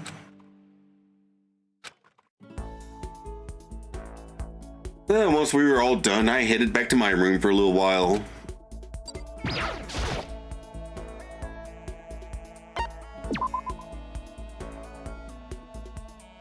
In the archery range this time. Oh, yeah? Hey, were you worried about me or something? Damn, that's actually kind of nice of you. Makoto, my friend. Hey, listen, I wanted to ask you something. Now, what's up? You know what I mean. Well, I want to start up a band, right? I was wondering if you know anyone who's good at writing music. There's no way. Oh, but nobody too popular. I don't want anyone to overshadow my own popularity as the lead singer. You're serious about becoming a musician, huh? What? Absolutely. And I don't want to be a George, you know? Gotta get that Paul action. Oh, we talking about Beatles? Speaking of which, what kind of music do you want to make? Well, what if I said I wanted to be like The Damned, The Clash, and the Sex Pistols? Okay, so he mentioned The Damned, The Clash, and the Sex Pistols. Those are all punk bands. Yeah, those are all punk bands, right? Yeah! Damn straight! My plan is to conquer the world of punk. You know what I mean. Because, I mean, you know, when it comes to punk, it doesn't really matter if you can actually play or not. Look at the Sex Pistols. I'm not sure how many punk bands would agree with that, except for the Sex Pistols. Hey, listen. Anyway, by the time I got to this school, I'd already decided I was going to quit baseball. I was just going to use it as a stepping stone once I got into Hope's Peak to propel me into stardom. I was going to use my time here to become the ultimate musician. Seems like... That dream's dead now, though. I came here chasing a dream when I never had imagined it'd turn into such a nightmare. Hey, come on. And I have to do it. I have to become a famous musician. What the hell? Stop screwing with me, world. Give me back my youth. Give me back my dreams. So, Leon did have a dream, but it had nothing to do with baseball. He was never really serious about baseball, but I can't say I blame him for what he did. I swear to God, I have to do it. Then that girl at the hair salon will go out with me. Oh, when I was in college, I had a crush on my hairstylist. Yeah, she was like probably 15 years older than me. What? Hey, listen. Oh yeah, she told me she only dates musicians. I mean, her face is okay, but she got a smoking hot body, you know what I'm saying? I gotta get me some of that, yeah. That's not the real reason you want to do all of that, is it? What the crap? What better reason is there? The whole point of becoming a musician is to be popular, right? Hey, speaking of which, you know what kind of guy Sayaka's into? Is she into musicians or maybe actors? Maybe I should become an actor. Dude, I feel like I'm starting to understand Leon a little better.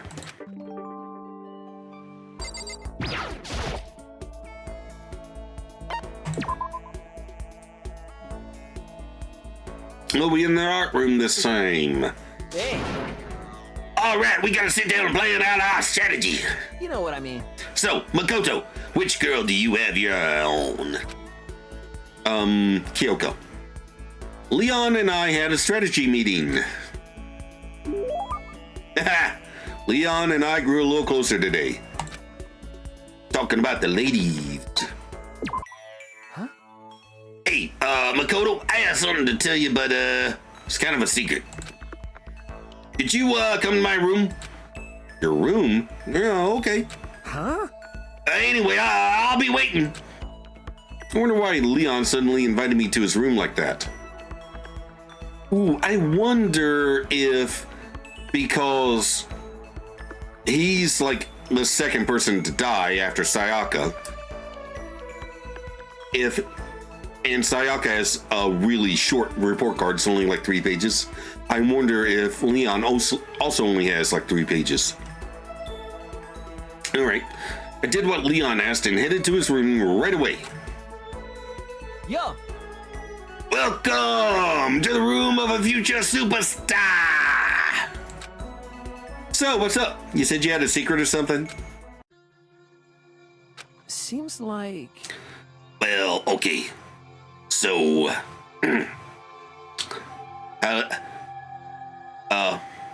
don't know how to say this, but, yeah. Okay, it's like, Let's do it!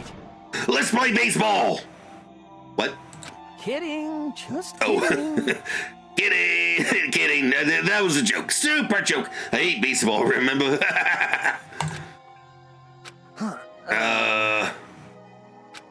Wait, sounds like that wasn't a joke. Leon, do you want to start playing baseball again? Stupid. What are you talking about? Don't be stupid. How many times have I told you how much I totally hate baseball? Don't like it at all. Is what I thought. But actually, this is the longest I've ever gone without playing, you know? I mean, I was so good they forced me to play like all the time. And being away from the game for so long has made you realize how you really feel? Hey, you bastard. Damn it, it's like mind control. Baseball brainwashed me or some shit. But fine, whatever. I just want to throw a ball around a little. But I can't play baseball all by myself. I never should have come to school. Leon? Hey, listen.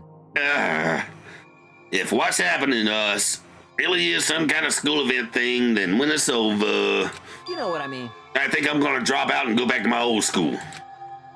Maybe my team won't want me back, but, you know, all I can do is beg for their forgiveness and hope for the best, right? I don't think you have to worry about that. I'm sure they'll be happy to have you back. You just show them how you really feel about baseball, how you're willing to go to practice, and... What? Practice? You mean seriously? Hell no way. I really seriously hate practice. I'm not joking about practice. No, I'm not talking about practice. I'm talking about the game. We are not talking about practice. We are talking about the game of baseball. I like playing the game of baseball. I do not like going to practice. We talking about practice, right? No, don't like practice. I don't need practice. I just want to play the damn game. Don't you get it? Even an exhibition game or whatever. Oh, okay. Well, I'm sure it'll all work out somehow. Yeah, they can't just drop someone as good as me. I'm sure they'll forgive me, no problem. I mean, it's me, right? I'm the up-and-coming Goshen Stadium superstar. You gonna be there rooting for me, right? I don't think he's learned his lesson, but still, I think it's impossible for me to hate him. He and I talked about so much together. Have I finally met the real Leon? I think Leon and I have come to understand each other a lot better. Yay, okay! I was right about Leon. He only has like 3 pages. Alright, cool. Alright, we are done with Leon. We made a little more small talk, and then I went back to my room. Well, we're done with Leon's report card, I mean. Oh. Wait. Oh, I haven't talked to Hifumi because I don't like Hifumi! Okay. Never mind. I guess we have to go all the way through his stuff. Alright. Hifumi it is!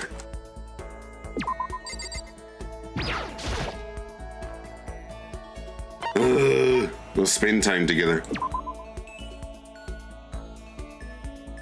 At the pool! Cosplayers these days are totally ignorant of the origin, the history, the significance of their hobby. And if you don't know your history, you can never have a complete cosplay experience. So it would seem. So, Mr. Naegi, prepare for a gloriously detailed history of the cosplay world.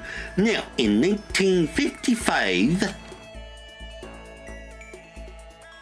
I listened to Hifumi's half-obsessed ranting for way too long. Hifumi and I grew a little closer today. I'd like to give Hifumi a present. Okay, let's see what we have. Okay, Cola. I was once a ruthless Ubermensch, but Mr. Naegi has awakened my heart through the power of friendship. Yeah, I call you my master. What is thy bidding, my master? Seeing Hifumi so pleased with something I gave him makes me happy. I see quality in you, Mr. Naegi. True quality. Mr. Naegi. And that's why I've decided to present to you my lecture on the nature of fan fiction. If we're going to be friends, you must be fully informed. I will permit no fanfic bigotry whatsoever. I don't think I have any fanfic bigotry. I even like fanfic. Dude, have you ever read Fallout Equestria or, or what's the other one? Past Sins? Those are awesome. I mean, I don't really know anything about that kind of geeky stuff anyway, you know, except for the My Little Pony stuff. I have nephews. Shut it. See, there is. To you, fanfic equals geeky, right? But is that all the word is worth? Did I say something wrong? But that's okay. Because I take the word geek as a compliment. Okay. Right around 1998, the word geek was being reclaimed because of stuff like ZDTV and CNET. But this was what, 2003? So yeah, I mean, geek was kind of becoming chic. And so it was still, it wasn't quite there yet though. For you see, there is nobody on earth so full of knowledge as a geek. Yes, indeed. In a sense, a geek is like an expert. That's right, a total expert. A successful musician must necessarily be a music geek. A good movie director is a movie geek, you see? It's those experts, those geeks, who open up the world to others. So, when you say that writing fanfic is geeky, That's it. you're recognizing us as true experts. Okay, so, what exactly is a fanfic then? Here we go. Ooh, super direct question for the win. Basically, we have all kinds of different stories and events, right?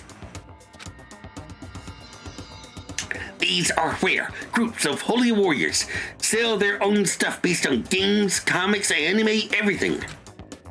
And the stuff those people make is fanfic? Comics are the most common creation, but it also includes games, music, and even merchandise. By the way, there's a name for when a group of fanfic creators come together. Specifically, it's any organized group that comes together to release their work. Okay. Oh my goodness. I don't know the answer to this. A group that comes together to release their work. Is it a square, a circle, or a menagerie? I mean, menagerie sounds like something that people of a certain disposition Would call themselves. Circles are for jerks. Squares are for squares. Menagerie. Is it a menagerie? Damn it. Damn. Well, I suppose on a technical linguistic level that's true. But I'm talking about something a little more common. Listen, I'm sure you know this. Go ahead and tell me. Okay, I get to do this again. Let's say circle. Is it a circle? It sure is. Of course you knew that. I mean, it's only common sense. I certainly hope you don't expect me to explain such common sense topics every time, though. Well, like I said, I don't know too much about this stuff. Without a doubt. This goes well beyond I don't know too much. But I guess I can't blame you. The propaganda never touches on that, so as a fanfic ambassador, by the time I'm done with you, you'll be itching to buy a premium pass to the next fanfic con. Right? Well, obviously he's excited, but That's it for today. I hope you're excited for your next lesson. I can't wait to see what the future has in store for the two of us. I'm kind of scared to see what the future has in store for the two of us. Okay, let's go spend some more time with Hifumi. Yeah, I actually managed to sound make myself sound not disappointed by that.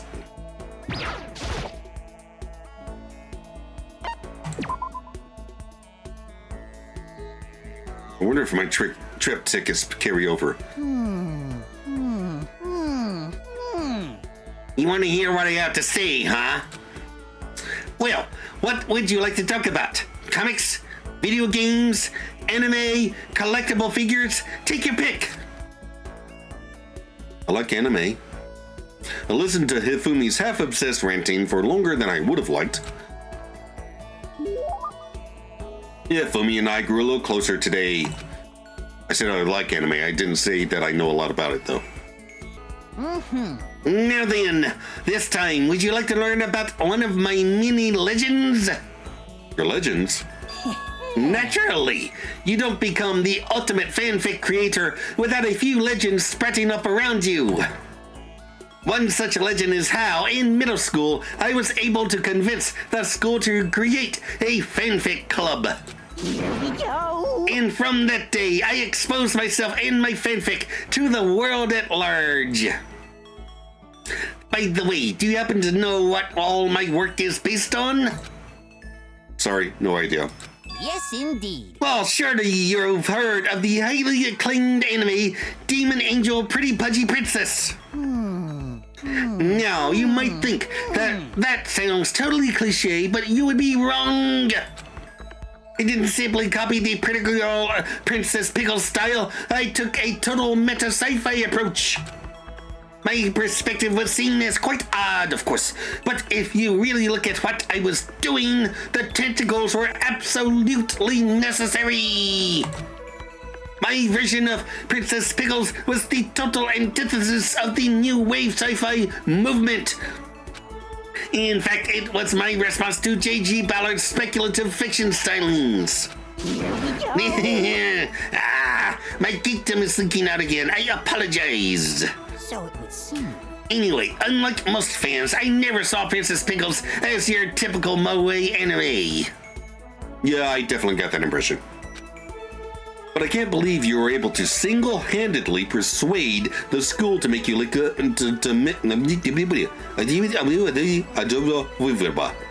I can't believe that you were able to single-handedly persuade the school to let you make a club.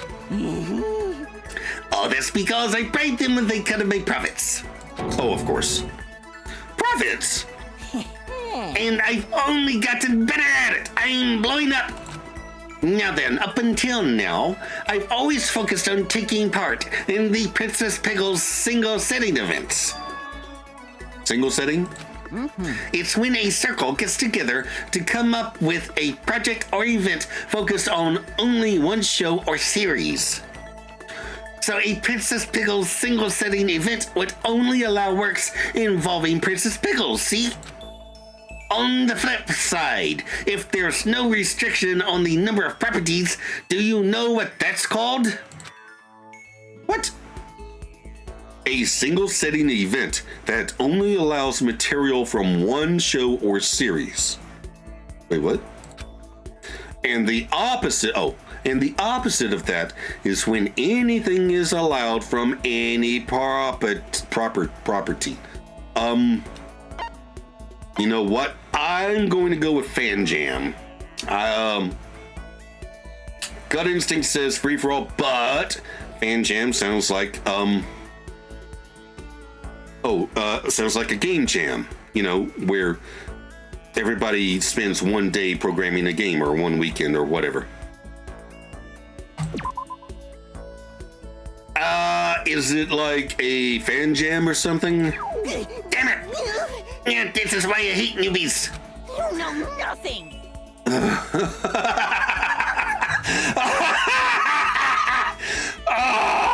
Oh, you're killing me, Smalls. perhaps you're thinking of game jams, which, while interesting, are indie dev specific. Get it right or pay the price. Okay.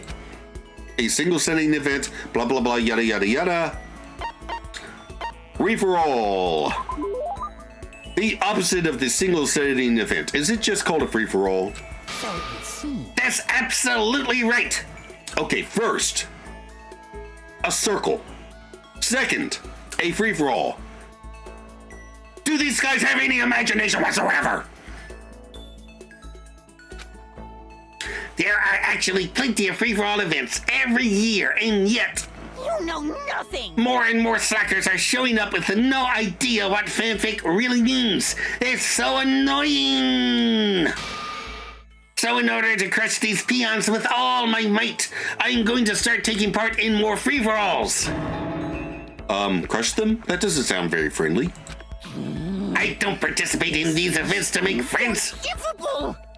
and I cannot forgive those lazy bastards. And don't tell me to ignore them. If you let some little wimp survive, you'll regret it later. Play any RPG where the villain spares the hero when he's level 1, here's what happens. Boom! Dead! I kinda get it, but kinda don't. It's a dog-eat-dog industry where only the most brutal survive. Oh, but don't worry. I'm gonna start you off easy by getting you involved in some simple cosplay action. What? I'm gonna get involved? Wait, what? Did you say cosplay? Are you gonna dress me up, or do I get to go around photographing hot people in not very much clothing? Oh, I see. You're a pretty good-looking guy. If your costume was decent enough, I might even let you work my booth. Oh my god, he wants me to be a booth babe. I bet you could even knit yourself a magical girl harem.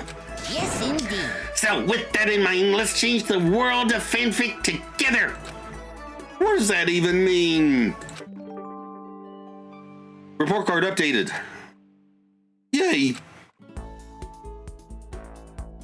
I probably looked like I was running away when I went back to my room, because I was! Okay, so let's hang out with Hifumi again. Hey, I actually managed to make that sound like I'm not regretting my decision. Okay. We're in the laundromat.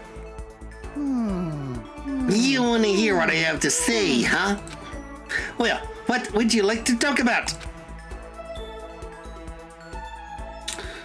I listened to Hifumi go on and on about why tentacles are used in hentai because of censorship and blah blah blah, yada yada yada, for, oh god, what time is it?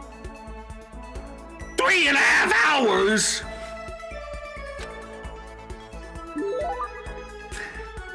And somehow we grew a little closer today. Yes, let's give Hifumi a present. What do I have? Okay, I still have some potato chips. I mean, I guess it's okay. Anyway, if you wanted to hang out for a while. Seeing Hifumi so pleased with something I gave him makes me happy. Okay, for a moment there I thought he didn't like it much. It's like Makoto, Wait, you just called me by my first name. You always call people by their surname. It's one of the things that cornered Celeste when she killed you. But, oh my gosh, are you about to make a confession? Dude, I mean, no. I'm sorry. I mean, you're great. You're great. You'll meet somebody someday. But it's not you. It's not you. It's me. It's me. I It's just, you know, I have my sights set on a certain purple-haired detective type lady, and you know, a biker, and yeah, and no, sorry. But hey, I could introduce you to hey, we're in the laundry room. Oh, look at this sock. Yeah. That's more your speed. A sock. It hurts. What hurts? Are you okay? Blue balls! Blue balls! You're really sweaty. I'll go get you a cold compress. Wait. Hang on. Do you actually need medicine? If you do, what kind of medicine do you need? Coke. Really? I never would have pegged you for a Coke user.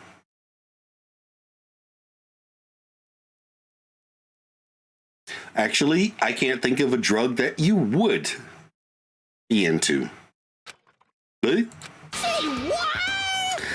Coke! Diet Coke! Bring me some Diet Coke right now!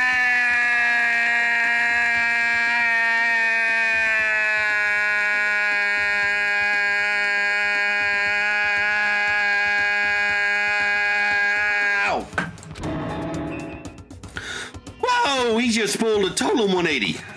But I don't think I've seen any Diet Coke here in the school. I suppose. I know. I've looked all over. Say what? And now I'm going through Diet Coke withdrawal. Withdrawal? Yeah. If only I'd mastered the Hypno-Eye technique. Then I'd take over Monaco's brain and use him to go get me some Diet Coke. But I never did learn that one. You got the lucky this time, Bear. So, Say what? I can't take it anymore. I would literally murder everyone in here if I can't a Diet Coke. Don't say stuff like that. There are people watching. You gotta get through this, man. You know nothing. You can say this because you don't understand the glory and the splendor of Diet Coke. Diet Coke is a friend to all mankind. A single sip in your body melts like butter. It's the kind of high nothing can match. It clears my mind, and even the most boring conversation is like a cinematic masterpiece. I knew I was going to withdraw. Am I hallucinating now? Esther. I'll be with you soon. Do not forget me, Esther.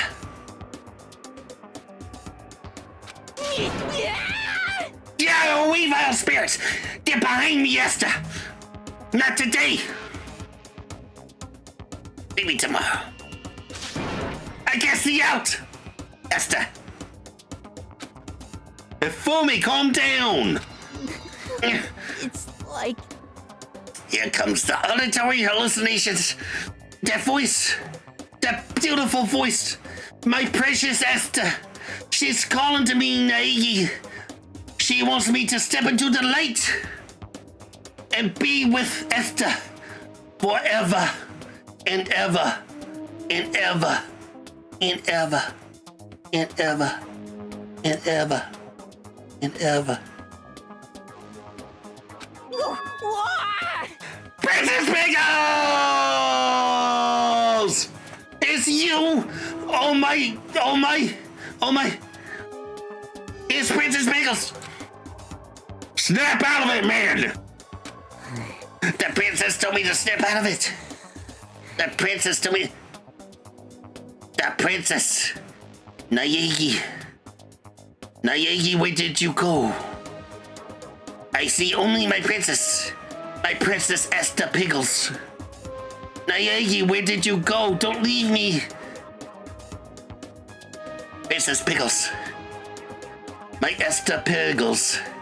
Give me a kiss. Give me a kiss. Give me a kiss. No! You can't let the Diet Coke beat you! Please don't kiss me! You're right! I won't lose. I'm a strong boy! Get thee behind me, Princess Pickles Esther! I can endure this! For you, Naegi! I mean, for you, my princess! For you, Princess Pickles Esther! Come on, come on. Yeah, let's play tag.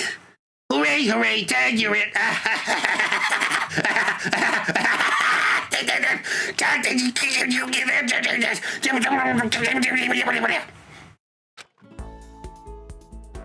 Squealing like a little pig, Hifumi ran off to who knows where.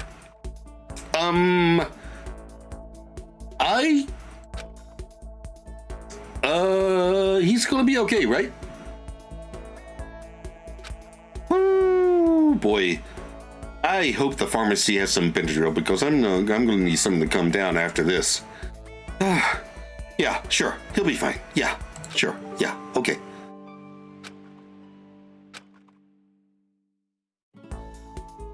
I headed back to my room. Hello. Are you feeling better?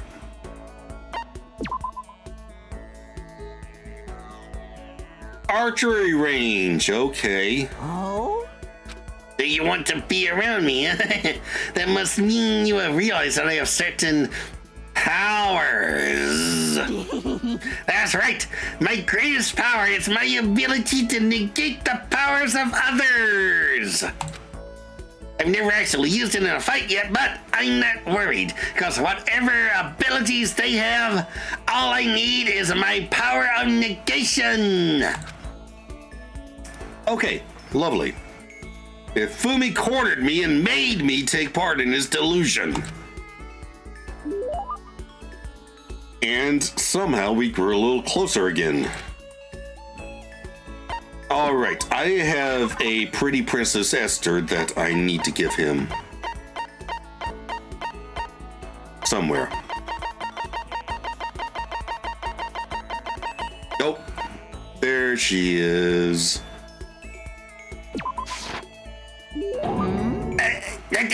I never imagined you'd want to give me something so rare, Mr. Naegi. My deepest thanks to you. Super heart, God level heart, result heart. Seeing Hifumi so pleased makes me happy. Okay. Hey, Mr. Naegi? Yeah, what's up? I feel like you're worthy of my trust, you know? You're the only one I can confess to. No.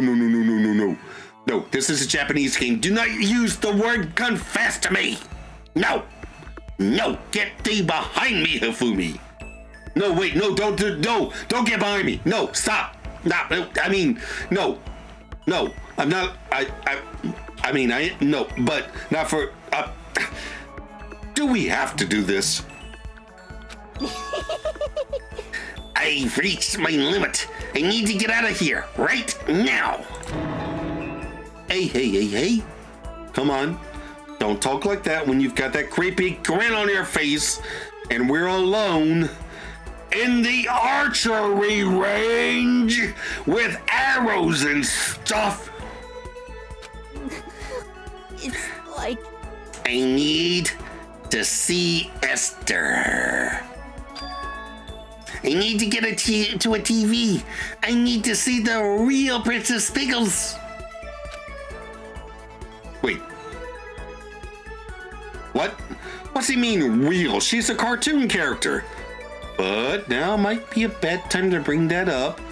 Especially since I just gave him a figurine of his crush.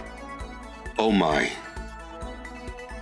This could go very badly. Hey. Look at me. Listen. don't get so upset. I'm sure you'll see her again really soon, okay? In the meantime, you're an artist.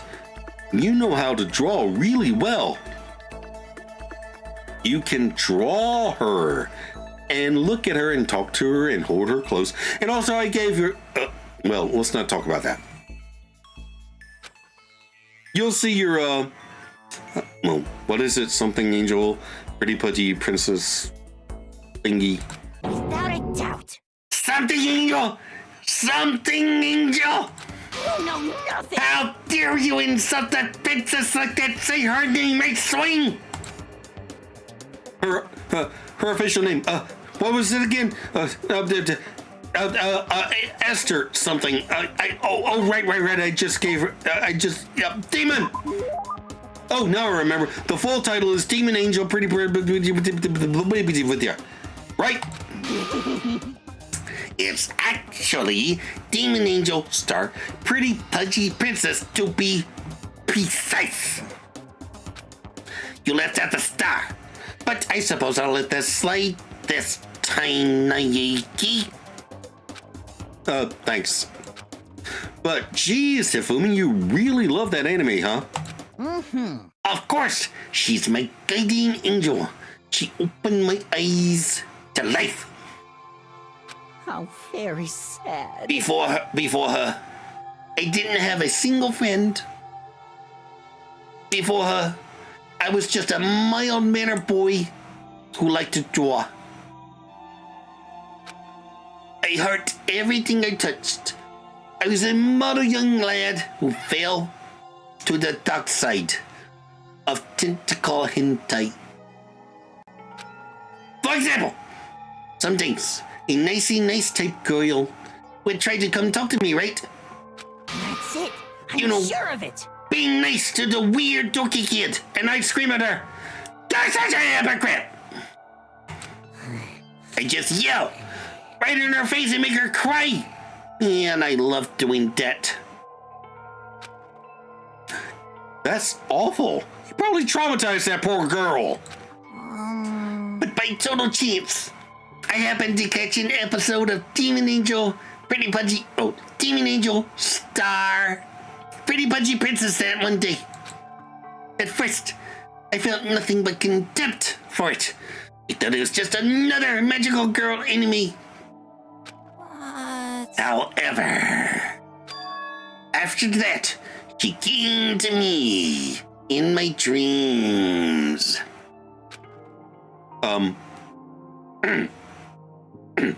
Your dreams. I dreamed that I went on a date after lovely date with Princess Esther Pickles.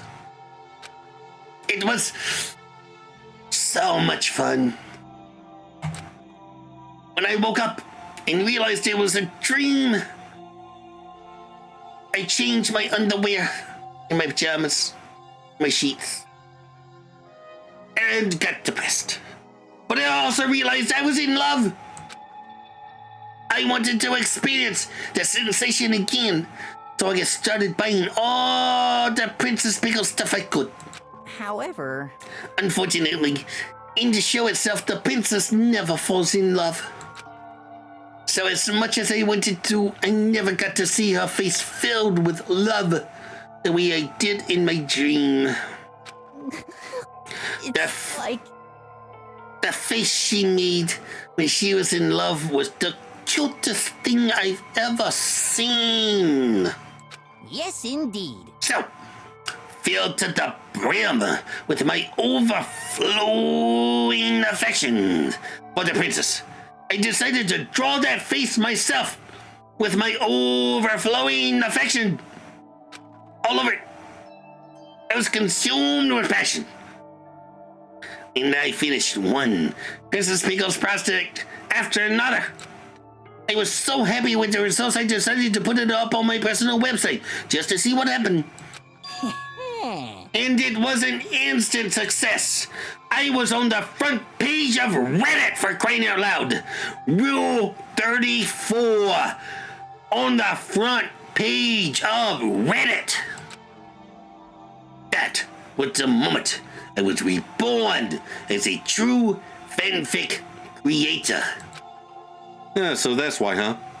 You drew lewd pictures of a magical girl that you had dreams about. Okay. Aha! I was so happy. I had no idea there were other people on the planet who felt the same things I had. Really? Do you know? Do you not know how to Google? I can't think her. I know that, so instead, So obscene. I'd blue ball up all my love and affection and use it to do incredibly embarrassing things to her. Oh my god.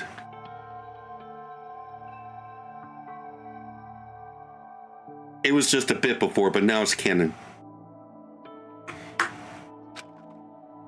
I think he missed the mark by A mile. but maybe I'm better off for hearing what he had to say. I think I understand him a little better now. She's still developing as a woman, you know. And I can keep developing her in all sorts of ways. Okay, this just got even worse than I thought it was going to. Oh my giddy aunt. Oh, no. I disavow everything this mother. No.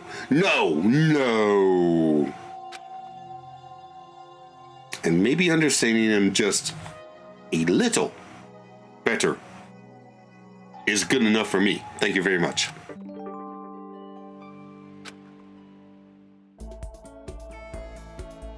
I parted ways with Hifumi and went back to my room to take a very hot shower with bleach.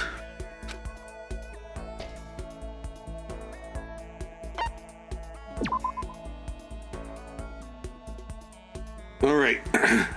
Please don't make me regret this again. Mr. Naegi! Hi there, Mr. Naegi. It's kind of embarrassing, but there was something I was hoping to talk to you about. I'll be waiting in my room. Come as soon as you can. Oh, thank goodness. This is the last one. Well, until we have to do the actual school trip date thingy. Anyway, without another word, Hifumi ran off. I wonder what's going on. To go out of his way to invite me to his room, what could he want to talk to me about? I did what Hifumi asked and headed straight for his room. Welcome, Mr. Naegi, to my secret flower garden. So what did you want to talk about? Is it about Princess Pickles again? Pickles? No, who cares about her? What do you mean, who cares? I thought you cared, like, a lot. Oh, well, maybe I misspoke. It's just that I don't have room to think about her right now. See, I was kind of starting to think about just maybe creating something, you know. As a fellow fan of fan fiction, I know that this will shock you, and I don't want you to get too upset, so maybe you should sit down. But here's the thing, Mr. Naegi. Makoto? May I call you Makoto? I want to create something original. No, please don't get too angry. You know, I understand. The fanfic creators should never create anything original, but hear me out, okay? Original? It's actually been in the back of my mind for the whole time I've been doing fanfic. Fanfic is amazing. Don't get me wrong.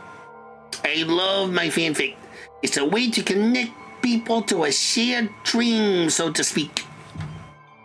But I think I have more to offer. I'm ready for the challenge of creating that dream myself. I was thinking, if I could create something that might save someone, the way the princess saved me. Here we go. I want to create a masterpiece that will astound a mainstream audience. I only watch anime on the weekend, and I only really know the most popular comics. I want to try to make something that has the same reach and stuff as that, even though my entire life has been pretty much limited to stuff like the Ping Pong Club. Oh, you don't know what the Ping Pong Club is?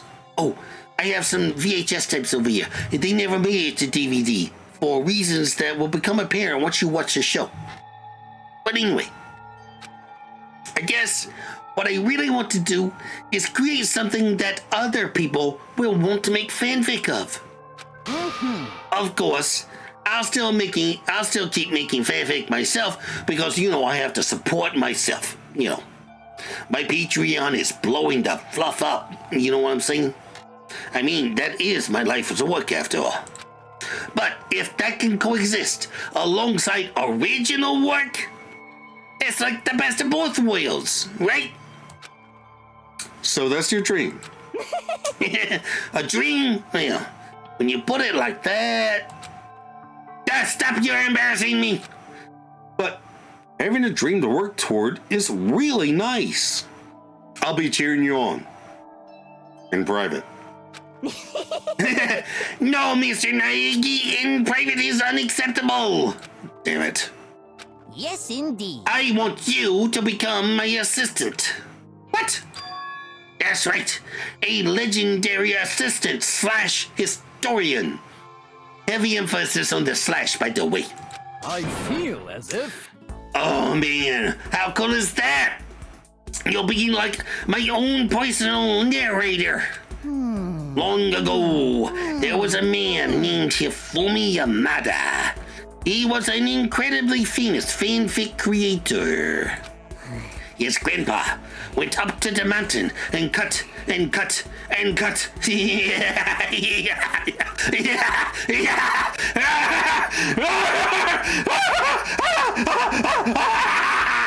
Oh, sorry.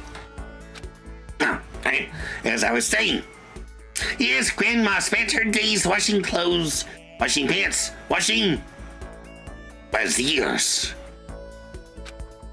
Here comes a rare giant peach down the river. Grab it! Sell it to the highest bidder. Hifumi? Oh, sorry, I just got a little carried away in my latest splat. Wait, what? That's what that was?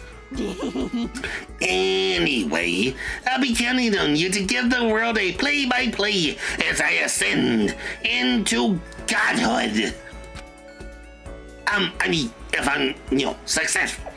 I'll be counting on you and your unique perspective as my friend. Although when archaeologists dig us up, they'll say that we were roommates, and that's fine. I'm okay with that. I'm glad I got to learn about Hifumi's dreams. I feel like I've come to understand Hifumi a lot better. I think we finally become friends in the truest sense of the word, because friends do not judge each other. Friends do not judge each other. Remember that. Oh my God. What is that on the wall next to the bathroom? Oh, please don't tell me he wears that. No, none of my business. Friends do not judge each other. Oh, thank God. I don't have to do anything else with Hifumi until I start doing the endgame stuff.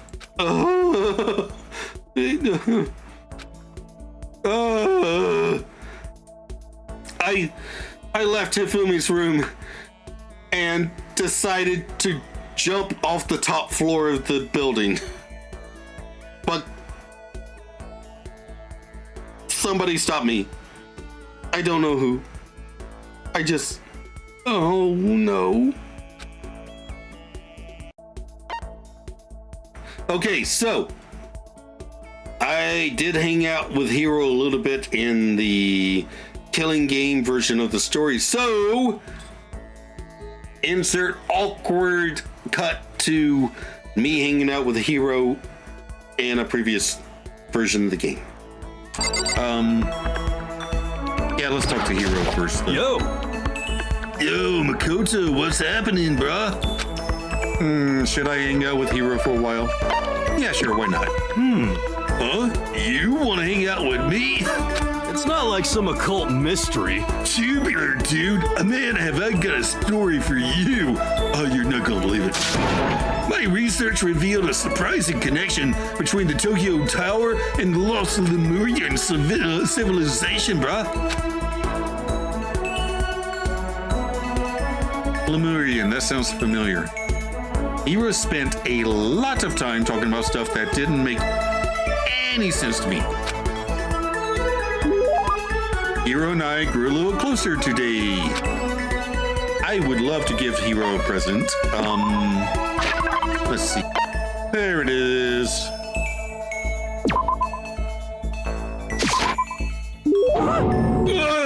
Such mysterious power. This is a true blue OO part. Or is that 00 part? Is that double gauge? Double aught. This is a true blue double aught part, man. Makoto, the dawn of a new era draws near. It's the dawning of the age of Aquarius. Seeing Hiro so pleased with something I gave him makes me happy. Could it be? Hey, Makoto, you know what I think? You and me meeting like this, it wasn't a coincidence, bruh. So I got some good news for you, man. I'm gonna give you a psychic reading at a huge discount. A discount? How about that? Normally it's $1,000 for 2 hours, but for you, let's call it 900. I don't need 2 hours of, you can give me like 30 seconds. That's only a $100 discount. Even then, it's way too expensive. Don't be mean. Hey, come on. You should count yourself lucky that the ultimate clairvoyant is willing to tell your future, man. So, are you right pretty often? Well, I sure am. At the bare minimum, I got a 20% chance of accuracy. Wait, that's like way lower than random chance. That sounds pretty sketchy, man. what the heck? For real? Don't make that face. Didn't you hear what I said? 20% of the time, I'm right every time.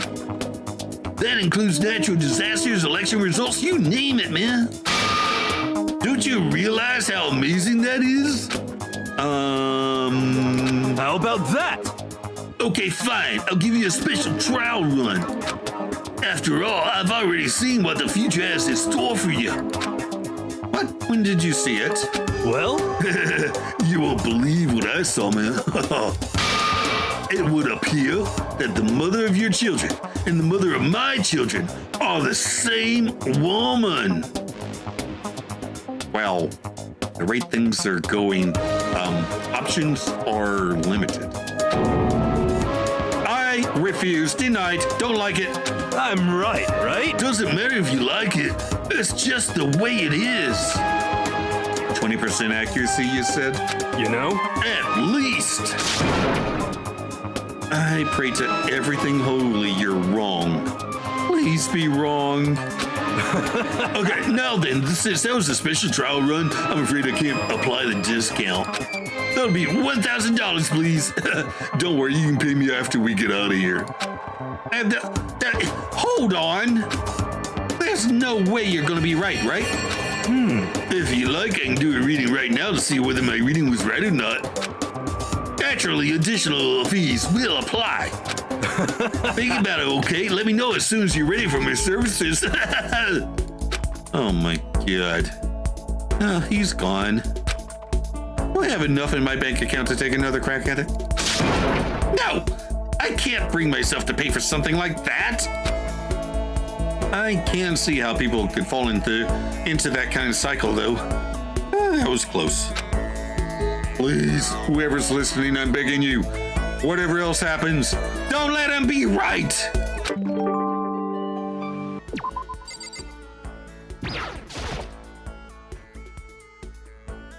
Yeah, let's hang out.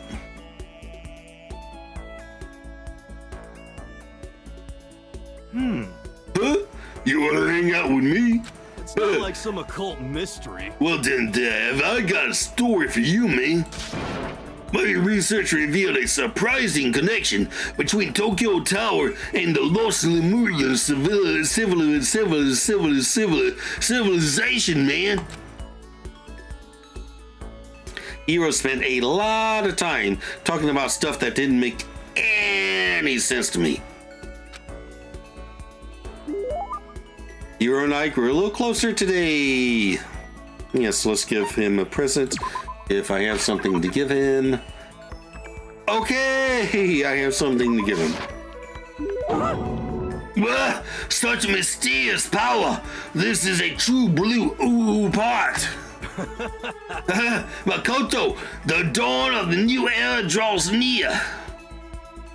Seems Hiro's so pleased with something I give him makes me happy? Yo. Hey, Makoto, what's up, my brother and fellow mother lover? What? Let's raise our semi-siblings up right, okay? Oh, right, that fortune you gave me. Please stop talking about that. Oh, so then. So, you ready for the next round? Never! Actually, how do you do your fortune telling anyway? I saw you doing palm readings and stuff, and you didn't use any tools or anything. Wow, I didn't know you knew about divination tools, man. Sounds like you know your way around the spirit world. I'm not sure you need to know that much to know about those kind of tools. I mean, Milton Bradley or Parker Brothers or somebody made one of the most famous ones. Yo. Now that I know that you're an expert, I have a question for you, man. A correct answer gets you another discount. No thanks. Could it be? There are 22 cards known as the Major Arcana and 56 cards known as the Minor Arcana. Generally, the cards from the Major Arcana are used for divination. Do you know what I'm talking about, me? The Major and the Minor Arcana. And the Major Arcana cards are used to tell the future. That must be tarot. Oh, I know, you're talking about tarot cards. Gloriously correct. I will now tell you a fortune for a measly 600 bones, man. Wow, really? Is something I'd never say. I've had enough fortune telling for one lifetime. Thank you very much. Oh, I see. Well, if you ever change your mind, you know where to find me. Right? I'll be in the pharmacy over there. Yeah, sure thing. Anyway, getting back to what I asked you about before. If you don't use any tools or whatever, how do you do your fortune telling? Don't be mean. Well, don't be fooled. I do have my own techniques, man. For example, I employ numerology. Numerology? Yo. It uses a mathematical formula to predict the future based on birth dates, letter numbering, and all of that stuff, man. But I didn't see you doing anything like that either. Well, it's more of an inspirational style of fortune telling, you know? Some kind of unknown power just acts through you, and suddenly, bam, you got the info. Oh, you're talking about intuition. How about that? Don't try to describe it using such a cheesy word, man. But if it's not intuition, there's got to be some kind of supernatural power. It's not like some occult Don't mystery. Don't compare my clairvoyance to some occult bullcrap. I hate the occult. Take that crap somewhere else, man. You hate the occult. Well, Yup. Now, here's some good news. Act now and I'll throw in an extra bonus on your reading. I used white magic to record a CD of spirit messages I received from the luxury suite of heaven, my dude. 5 seconds of this, baby, and you'll be witnessing miracles and communing with angels for days. And you said you hate the occult. what the heck? Hey, my man, business is business, right? The more I talk to him, the less I understand. Well, let's go talk to Hiro again.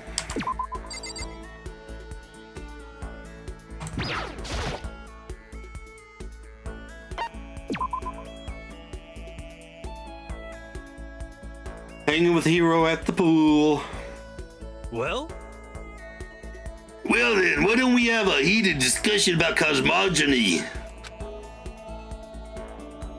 I learned all about Hiro's theories on the origin of the universe. And we grew a little closer today. Okay, I don't have anything to give him. what? No, wait, I do. Damn it. Oh well, it doesn't matter. Hey, Makoto, are you familiar with Kamata? It's a tiny little suburb in Tokyo, right? Yeah, I've heard about it. I've heard of it. What about it? Well, don't tell anyone I told you this, but they appear there. Huh? What's this? You amaze, man. Yume's are...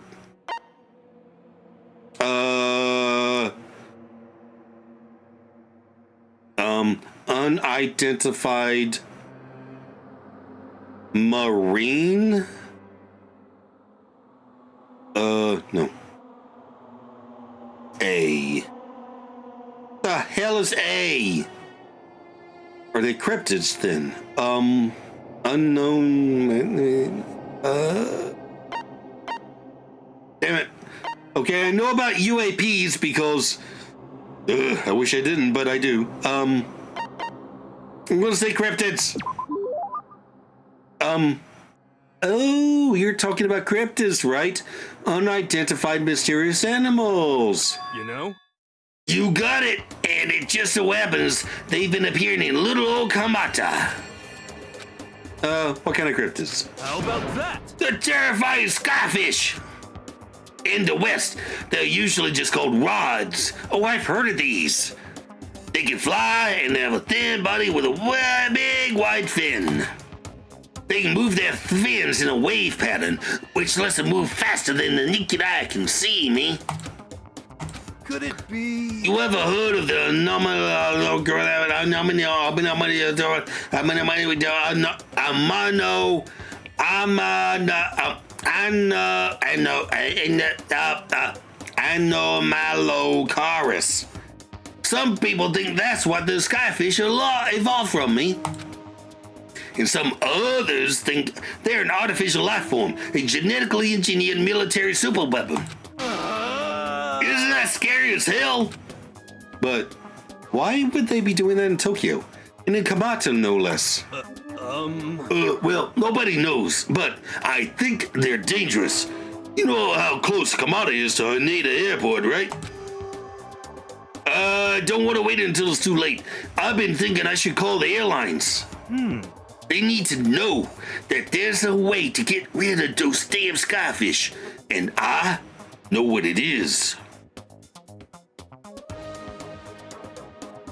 No. Now, don't tell anybody.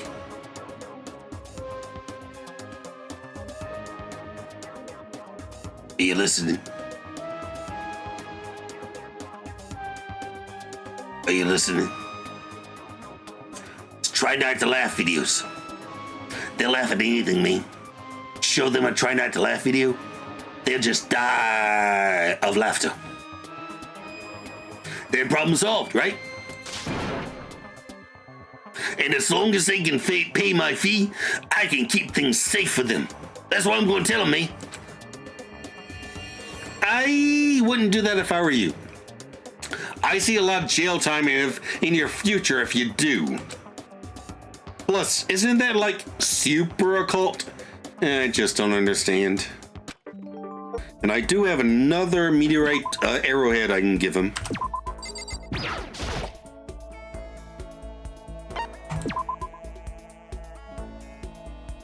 Oh, we're hanging on the art room. Hey, you want to go take a nap? A little midday shut-eye always makes me feel better. I went and took a nap with Hiro. Hiro and I grew a little closer today. Yo. Dude, I'm surprised how well you and me get along, Makoto. Seems like we hang out all the time these days. Is that a bad thing? Oh, no. Not at all. And since we're such good friends, can I ask you something? Oh, wait. I totally realized something just out me, completely out of nowhere. I feel like I'm about to see the performance of a lifetime. Well? Say, Makoto, have you been feeling down in the dumps? No energy? No spark? Yeah, you think so? You know? Oh, you don't have to hide it from me, my man. I know what it's like. I've been there. And you know what I'd recommend?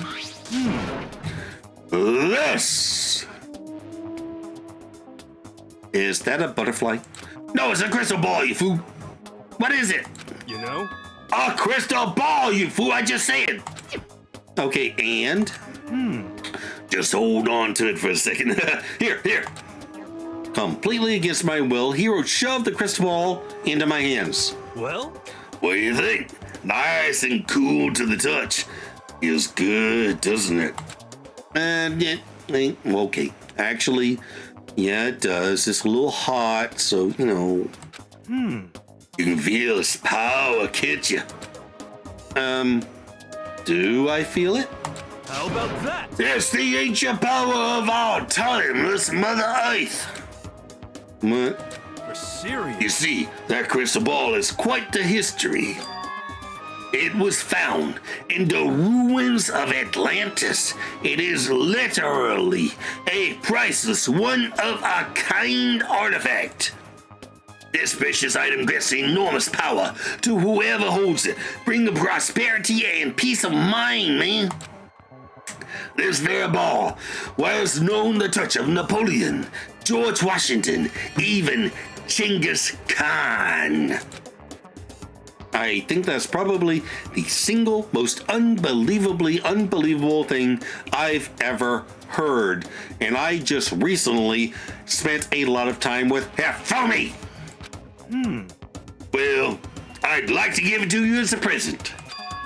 In return, I'd like you to come with me to a little seminar when we get out of here.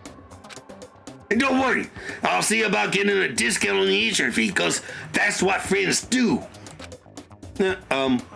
That's really nice of you and all, but I'm not really sure I'm all that interested in a timeshare in Orlando. I mean, that place is going to be underwater in like 10 years. How about that? Sorry, the crystal ball has already acknowledged you as its proper owner. No take backsies. It wants to stay with you. It needs to stay with you. It has given itself to you. You are its proper owner. Property. No, proper owner. You know what I mean. So now you gotta keep your promise. You don't want to know what that thing does to Oathbreakers. Okay, counting on you, pal. Bye. Damn it.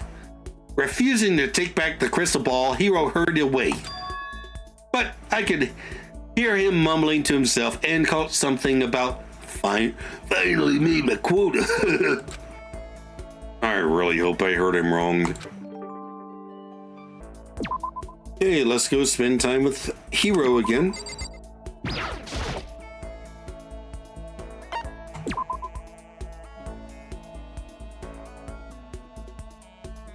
and the dressing room.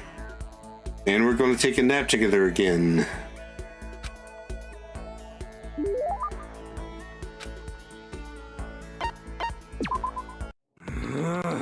This is getting serious, man.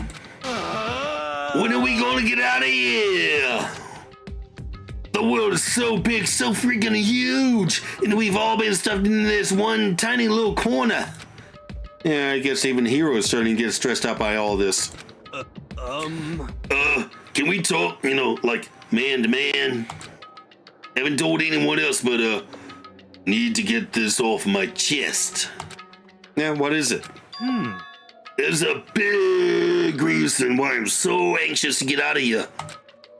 Big reason? I'm super worried, man. I'm afraid someone's gonna bust into my house and steal my collection. What collection? How about that? I've been surfing black markets and black channels to build a huge collection of ooh parts. What? Oh. No reaction? Wait. Don't tell me you don't know about ooh parts. Ooh parts, out of police artifacts. Stuff they find in the ruins of ancient civilizations, but with no explanation how it could have got there. The crystal skulls, the golden airplanes of Columbia, the Baghdad battery, just to name a few. The Antikythera device, you know what I mean, me? What the heck? But ooh parts can be more than just artifacts. For example, I definitely classify the famous geoglyphs of South America as ooh parts. Famous South American geoglyphs. You mean the Nazca lines? Right? Whoa! You got it, Ace. Why Ace? Yo. Plenty of museums and research centers claim to have all those different ooh parts, but you see, Well? there's the shocking truth. For all of them, the real deal is at my house. Did I shock you? Did the truth slam into your skull like the asteroid that wiped out the dinosaurs? That was a comment. But, You have all that stuff at your house? yep, got it mostly through the internet. It's more valuable to me than anything, man. He's gotta be the world's biggest sucker. I've invested every penny I have into that collection, man, which is why I'm so worried. If that stuff gets stolen while I'm gone, it'd just be the most tragic tragedy. You know what? You know what I've had to go through to get that stuff? Why do you think I held back why do you think I got held back 3 or 4 years? I don't actually remember. Me? Nothing. Forget about that last part. Okay, anyway. Everything I've read is that when you really do serious research on those artifacts, most times they end up finding out that there's a perfectly normal explanation for them. What the heck? Don't be stupid. You stupid. Makoto. It's a government cover-up. They want to hide the ancient aliens and the secrets of the universe. Every single government? So tell me again how much you hate the occult? How about that? This isn't the occult. It's about aliens and ancient civilizations living together. Yes, it's possible, me. I don't think there's anything I can say to change his mind. Hey, Makoto, you ready for me to tell you your fortune? I told you I'm done with that. Come on, don't be like that. This was on me, free of charge, no money down. That just makes me even more suspicious. Yo. I'll be waiting for you in my room. Meet me as soon as you can, all right? I'm super skeptical, but I just can't ignore him. Guess I better just go and get this over with. But I'll have to be on my guard. This could be another one of his traps. Considering how he's been up until now, there's no way I can believe he'd do anything for free. Against my better judgment, I headed to Hiro's room.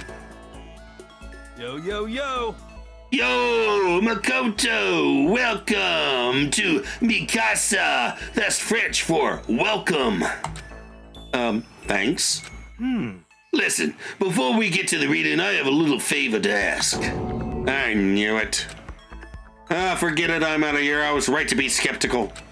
Oh man, I'm for super serious this time. I really am serious. I want to talk to you about a problem I've been having. Problem? Actually, I listen to everyone else's problems all day, right? But who do I have to talk to? Friends? Nope. I literally have 0 friends. Jeez. Figured he didn't have many friends, what with, the entire MLM thing he's got going on, but none at all? you know? This is the first time I've ever felt like there was someone I could talk to share my problems with me. Hiro. Okay, if you don't mind telling me, I don't mind listening. Thanks, man. You know? So, you remember how I told you, how I got held back a few times, right? Yeah, you mentioned that. For serious. Well, there's kind of a serious reason for that. There is? Someone's after me. Someone's after you? Who? What did you do? Don't look at me. No, what makes you think I did anything? I just got dragged into it, me. I had an appointment come in. The daughter of some rich upper management type guy. Maybe I pressured her a little to pull out her entire life savings. Well, when her dad found out, he went ape poop, and it turned into a whole legal thing, right? What? And it turns out this Mr. Richie Rich guy just so happened to have ties to the mob. So then I had these super scary gangsters coming after me. And you tried to run. Hey, come Well, on. yeah, of course. But they caught up to me, because that's what they do. They tried to force me to pay them, well, more than I could afford, so I snuck my way into Hope's Peak.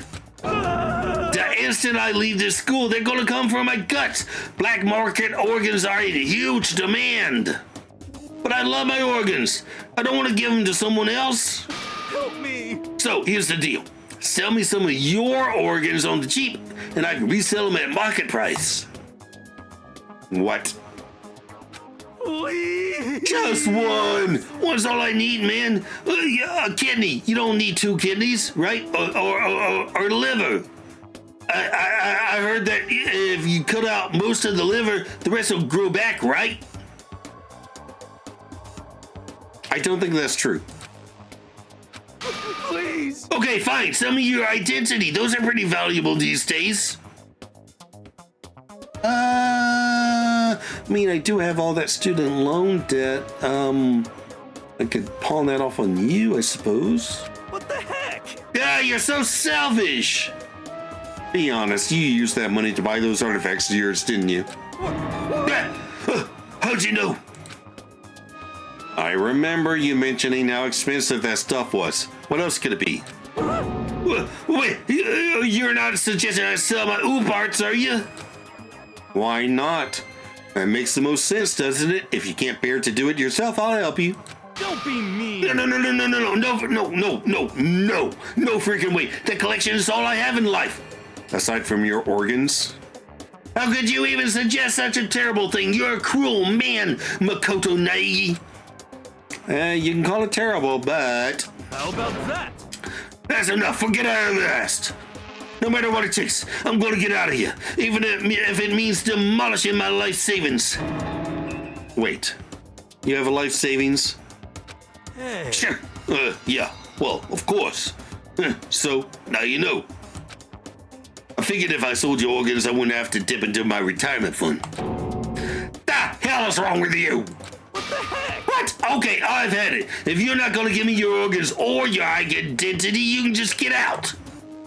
Fine. Hiro angrily sent me away, and I was glad to go. Yeah, in the end, I think I'm better off having talked to him about all of this. Nothing else, I got to know him a little bit better. I learned to never let my guard down around him. Could what we have be described as a kind of friendship? Oh my god, I thought I thought Hifumi was oh, good grief. Anyway. Okay, and the last report card to fill out is Chihiro! My favorite character. Alright, so I made it about halfway through their report card. So, yeah, this is where we awkwardly insert, video footage of the Killing School game portion of this playthrough, where I was just a total spaz over my favorite girl, who's not actually a girl, but who might be. I don't know. It's confusing.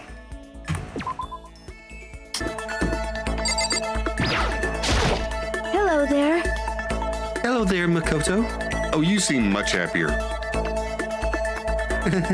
How nice to see you here. Should I hang out with Chihiro for a while? Absolutely. Yay! Oh. Yay, I really like talking to you. I like talking to you too, Chihiro. I spent some time talking with Chihiro. Chihiro and I grew a little closer today. All right, let's try to find something she'll like.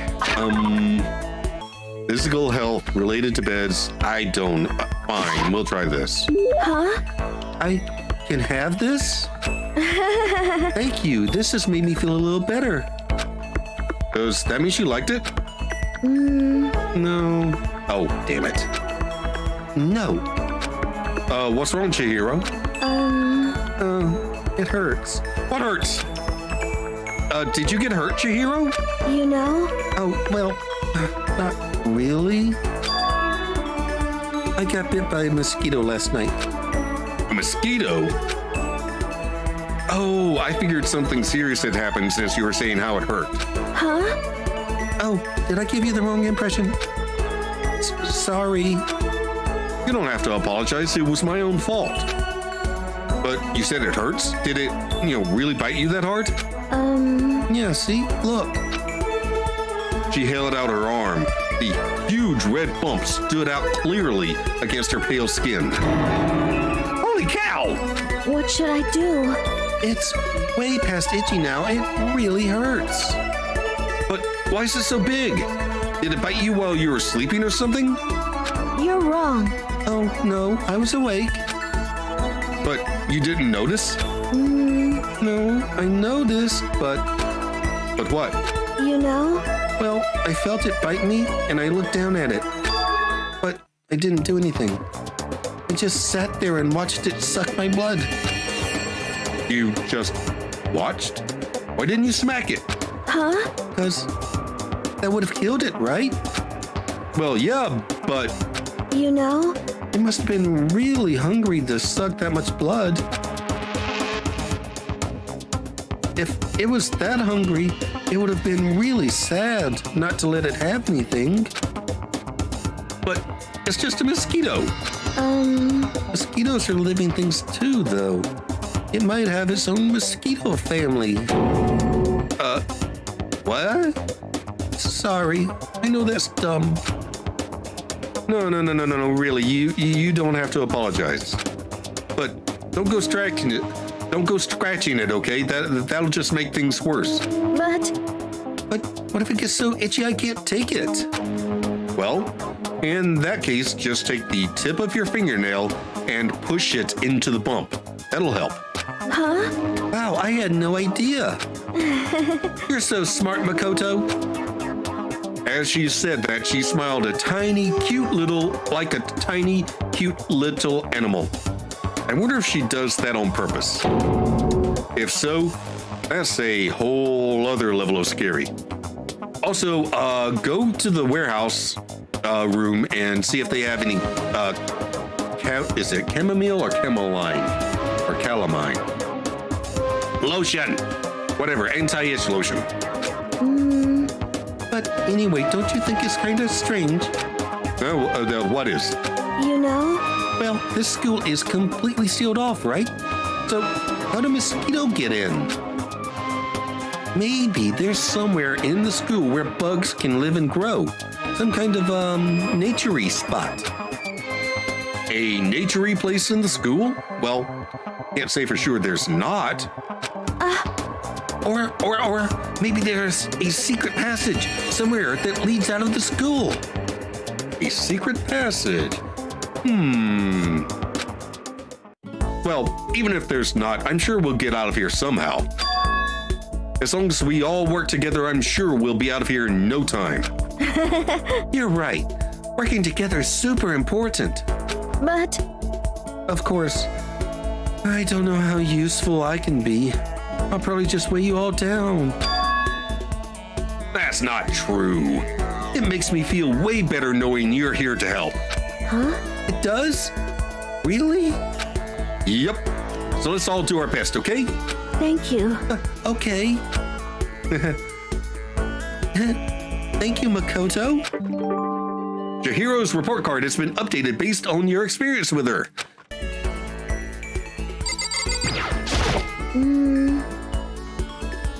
I wonder how that teddy bear actually operates. Could it be a robot with an AI installed in it? No, we don't have the technology yet. Oh, just wait until you meet ChatGPT. You're gonna love them. Maybe it's some kind of bear-shaped cyborg from the future? Should I hang out with Chihiro for a while? Of course I should. You want to sit down and talk for a while? Yes, please. I spent some time talking with Chihiro. Chihiro and I grew a little closer today. Would you like to give Chihiro a present? Yeah. Let's see.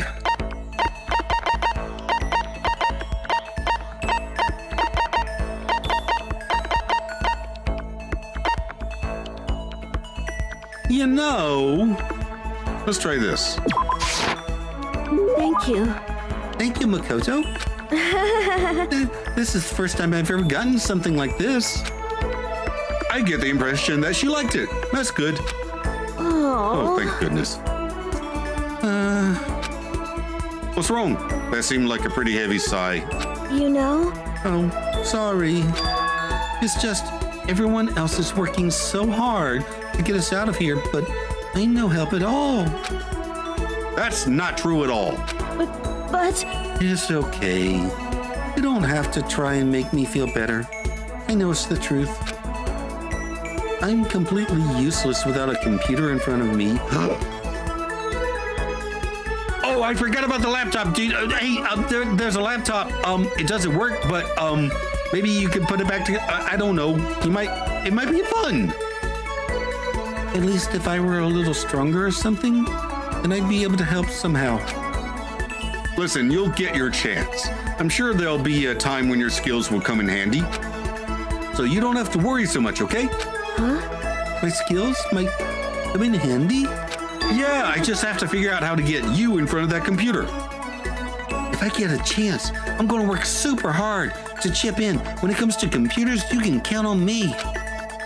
You're right about that. No matter what anyone might say, you're still the ultimate programmer. Why did I say that inside my head instead of to her directly? Speaking of which, how did you get into programming? Huh? Well, I mean, I always assumed most programmers were guys, so, you know, just me being super chauvinistic because, I don't know, 2001, whenever the hell this game was made. Is it really that weird? No, nothing like that. I was just curious what, you know, got you interested in it. I mean, why programming of all things? Dude, back in 1998, I worked with a woman who had a bachelor's degree in computer science. It's even back then, it might have been a little bit rare, but it was not unheard of. You're an idiot, Makoto. You know? Why? I mean, there isn't much of a reason. I've always been kind of weak, you know. I was never able to run around with my friends or anything. We had a computer at home, so I'd kill time poking around with it. And I found out I really liked it. My dad was a software engineer, and he had a bunch of programs on there that he built. I found one of them and started playing around with it, adding stuff here and there. And that's how I ended up making my very first program. Interesting. What kind of program was it? Kind of database software. Database software? Damn! First program I ever wrote was kind of like a basic version of Breakout. When I say basic, I mean literally the programming language BASIC. And I copied it out of a book. You know? A user could communicate with it, and it would take that information and find out what they were looking for. It was a way of interacting with the computer without having to physically type things out. She said it could understand the user without them having to type things out. So that would have to be, voice recognition? You used voice recognition, is that it? Yep, exactly. You could talk to it, and it would actually talk back. It was a lot of fun. It didn't even really sound like me. I would get totally absorbed into talking with it. It's like a kid recording themselves and playing it back again. I think it's a little more intricate than that, Makoto. Key part of the program was getting it to recognize what I was saying. The recognition accuracy was the most important thing. Japanese is kind of hard, so it was pretty challenging. But you were able to do it eventually? You're right. Yep. And right around then, my dad found out I'd messed with his software without permission. Oh, great. I thought I was gonna get in so much trouble. But all he said was how impressed he was. Oh, good. I was worried for a second there. The software was able to take natural speech and pull out key search terms to retrieve information. My dad said it worked so well, it was going to change the face of software interaction all over the world. Yeah. The development costs are still pretty expensive, so it hasn't spread all that much yet, but anyway, I've been addicted to programming ever since. I can't tell you how happy it made me to be able to make others happy. It's obvious how much you love computers. You seem to just light up when you start talking about them. Sorry, I spent all this time just talking about myself. No, I had a lot of fun learning more about you. Huh? Really? Yup. I hope you'll tell me even more next time. Okay, let's hang out again sometime. It's a promise, okay? Abso-fraggin-lutely. Chihiro! Hi. What would you like to do with Chihiro? Let's spend some time together. At the pool. You're right. Would you like to go somewhere and hang out? I mean, if you don't mind.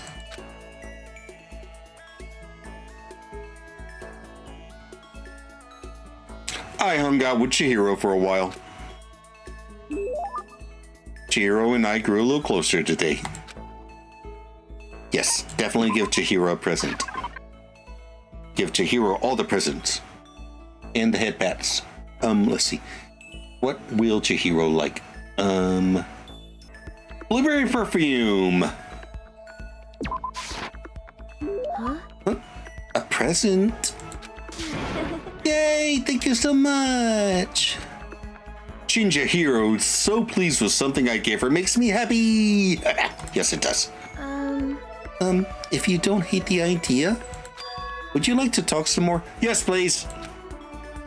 Jeez, if there's anyone who can say no to someone who asks like that, I'd like to meet him and then punch him in the nuts. Sure, I'd love to learn more about you. Okay, but, what do you want to know? Well, let's see. What kind of program are you working on now? I bet it's pretty amazing. You know? Oh, actually, I just started the research process on something. You remember that database software I told you about? I'm retooling it into something a little more complex. But I signed an NDA with the company that hired me, so I can't really go into the details. Oh, is it a large language model? It's a large language model, isn't it? Yeah, they probably wouldn't want the wrong people to hear about it, huh? You know, like me, because I obviously can't keep a secret. I'm sorry. It's not that I don't trust you or anything. I just made a promise, you know? Dude. Oh, wait. Yes, yeah. Sorry. Bad habit of mine. No. Okay. A secret between more than two people is not a secret. Don't share secrets. The best answer to, okay. So, one of my favorite things to do when somebody is like a little worried about whether or not they can trust me is, hey, can you keep a secret? Yes. So can I. Just, never, don't share secrets, ever. It doesn't cost you anything. And it'll get you so much. Sorry, I understand. It's okay. It's my fault for asking about something you couldn't talk about. Oh, but maybe I can give you a little hint. You don't have to. It has to do with simulating human thoughts. I knew it. Oh, you're talking about alter ego. Spoilers. She said it has to do with simulating human thoughts, right? Which must mean you're developing some kind of artificial intelligence, aren't you? You figured it out. Was my hint too easy? No, I'm a galaxy brain. No, it's because I've already played through the game before, and I know what happens. What should I do? What am I gonna do if they find out I broke my promise they made? Don't worry, I'm not gonna say anything to anyone. Like I just said, can you keep a secret? So can I. I'm not gonna tell anybody anything. Don't worry about it. Yeah, I know. I know I can trust you. Okay, I guess I can tell you about it. You know? I'm working on a type of artificial intelligence the world has never seen before. It's what we call a strong AI. It's designed to think like a human, to process any mental task we can. A strong AI? Okay, I don't know that phrase. You see, in the field of artificial intelligence, there's strong AI and weak AI. Weak AI isn't meant to match human intelligence. It's simply a type of problem-solving software. A weak AI isn't actually thinking, it's just executing actions programmed into it. Oh, okay, like large language models. Okay, I got you. Yeah, okay. Strong AI, on the other hand, is a program that can achieve true self-consciousness, full ego awareness, end of the world stuff. All right, I got you. Yeah, please don't do that. In other words, a strong AI is a complete entity, a computer program capable of becoming aware. But it's always just been a hypothesis. Plenty of experts don't even think it's possible. It sounds like something from a sci-fi movie. And you're working on something like that? But... Well, like I said, right now I'm just researching it. I've made lots of progress on the programming side and the intelligence development. But when it comes to actual awareness, it's still a long way off. It might even be impossible. Really? You know? I'm not sure how to put it, but no matter how well designed or complex a program is, no matter how closely the software can simulate the workings of the human brain, I don't think that's enough. If the program is only simulating thought, it will always be lacking something. Lacking? Yeah. Well, I guess you could say a soul? If you could somehow pour your own soul into the software, maybe then a strong AI could be created. Wait, a soul? Yeah, I know. It's not a programming term. I'm not even sure how that would work on a technical level. Sorry, forget I mentioned it. You know? Anyway, all I have right now is the theory. There's still lots of research left to do. Artificial intelligence sounds like a pretty tough subject. But I'm glad I got to hear about it. I wasted your time on another boring topic. I must have bored you to death, huh? No. The complete opposite. It was really interesting. Plus, every single moment I get to spend with you is a very good time. There's no such thing as wasting time with you, Chihiro. Huh? You mean it? Abso-fraggin-lutely. Yay! Okay, next time we talk, I want to hear about you. There's nothing here. Well, unlike you, I really am boring. No excuses. It's your turn next time. Okay. Yay! Oh my goodness, when she says it like that, I think the only way to refuse is if you're one of those soulless AI programs she mentioned.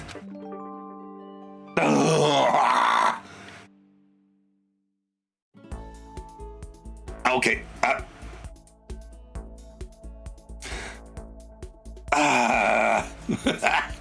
All right.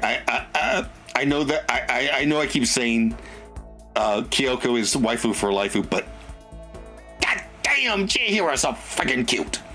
I can't. Okay, let's go spend some more time with Best Girl. Hi.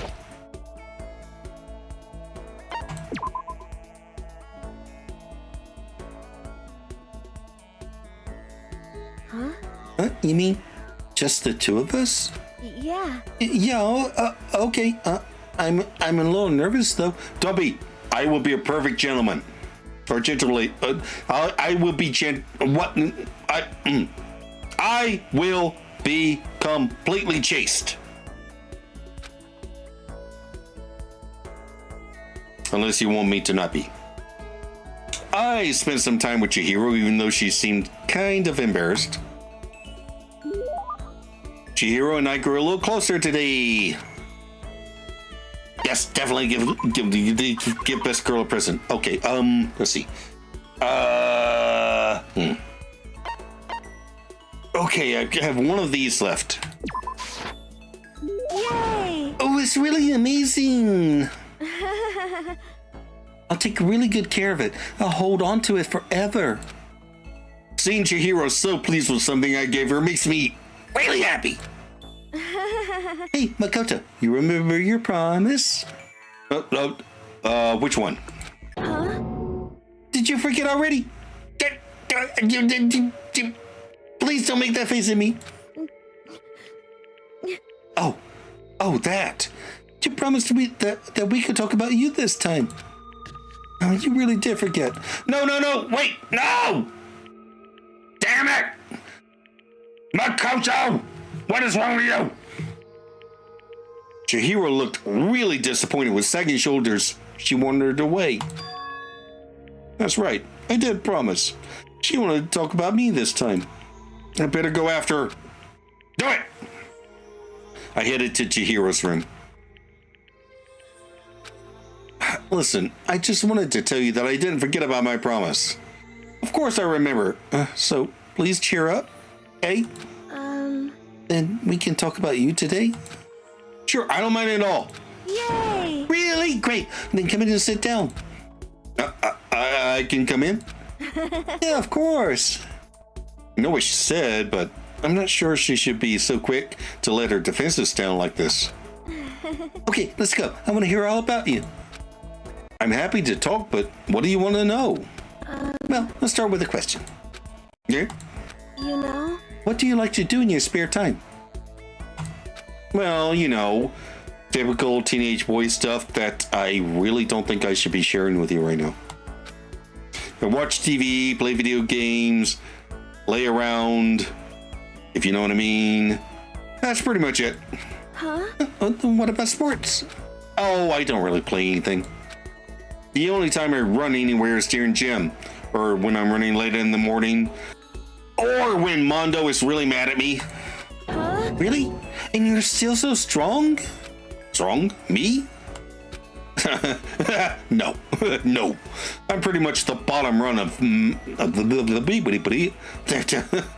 No. I'm pretty much on the bottom rung of masculinity over here, lady. But You're on the bottom rung? Oh. What? Chihiro seemed disappointed somehow. Hey, what's the matter? you know? No, it's just I'm looking for someone strong. Oh.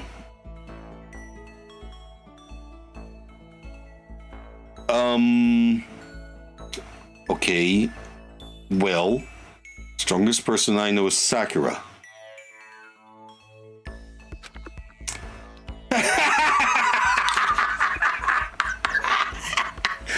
All right. This game sees me. All right. Someone strong? Well, what about Sakura? No, I mean a guy. Okay, how about Taka? Stay away from Mondo! Well, thinking about strong guys, there is someone here who's probably been in a lot of fights. No. Damn it, Taka isn't even a choice. Mondo's gonna kill her! Damn it. And what about Mondo? He is the ultimate banker. He's the ultimate banker guide or something. I don't fucking know what I was about to say. Anyway. I mean, he is the ultimate biker gang leader, right? He's gotta be the strongest guy here. I see. Mondo, yeah, that's it. But why are you looking for a strong guy? Huh? She went all quiet again. Are you like into tough guys or something? You know? I want to start training. I'm so weak. Hey? I thought if I could talk to someone strong about it, it might help motivate me. Oh, so that's why, huh? Sorry, I wish I could help somehow. Hey, Makoto? You have any kind of, inferiority complex? Well, I just got completely and totally rejected by the cutest person in the school. So, yeah, I think I might have a little bit of an inferiority complex.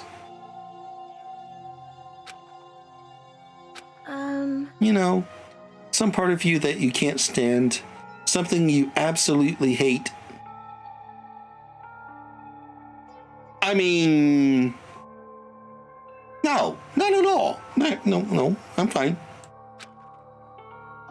Well, I guess so. I mean, if you're, sure, if you're gonna bring that up, for me, is how forgettably ordinary I am. Completely average. I've been made painfully aware of this part of me ever since I came here. Believe me. The rest of you all have your ultimate abilities, but I don't have any kind of talent at all. You know? And how do you overcome that kind of feeling? Sister, I wish I knew. I'm not sure I can. So I decided to just accept it. It's how I feel and there's nothing I can do about it. And if I find myself thinking about it too much, I just might find something else to do with my time. If I throw myself into something hard enough, I can forget about it for a little while. That's... Throw myself into something. Oh, not a wall. I did not mean throw yourself into a wall. I see. That's a good idea. If I don't do something, nothing's ever going to change. Yeah, I think your advice has helped me understand. Advice? I'm not sure it was anything like that. It's more like an object lesson. Don't do what I did. That sort of thing. Thanks, Makoto. Well, if it helped, then that's good enough for me. Talking to her like this, I feel like I've gotten to know Chihiro really well. I think we understand each other a lot better. I wonder if maybe I've finally become a friend to her in the truest sense of the word. Yay! All right. Wait. Oh, look. On her bed. She's got those little grippy exercise things that you like grip with your hands to make your wrists stronger. I will bet you that's some sort of Men's Health or exercise thing magazine right next to them. Obviously, lots of monitors. That's a tripod for a camera. Oh, actually, maybe it's a tripod for a telescope because there's a telescope over there. Oh, okay. But there is a camera over there. All right. I just realized I have not paid this much attention to anybody's room during free time before. Might be a little bit into Chihiro. Anyway. Okay, so that was the prologue and the boys' report card conversations. The next video, which will be out later today if you're watching this when it's published, or now if you're watching this later. No calls to action this time. I think I've kept you long enough. Bye!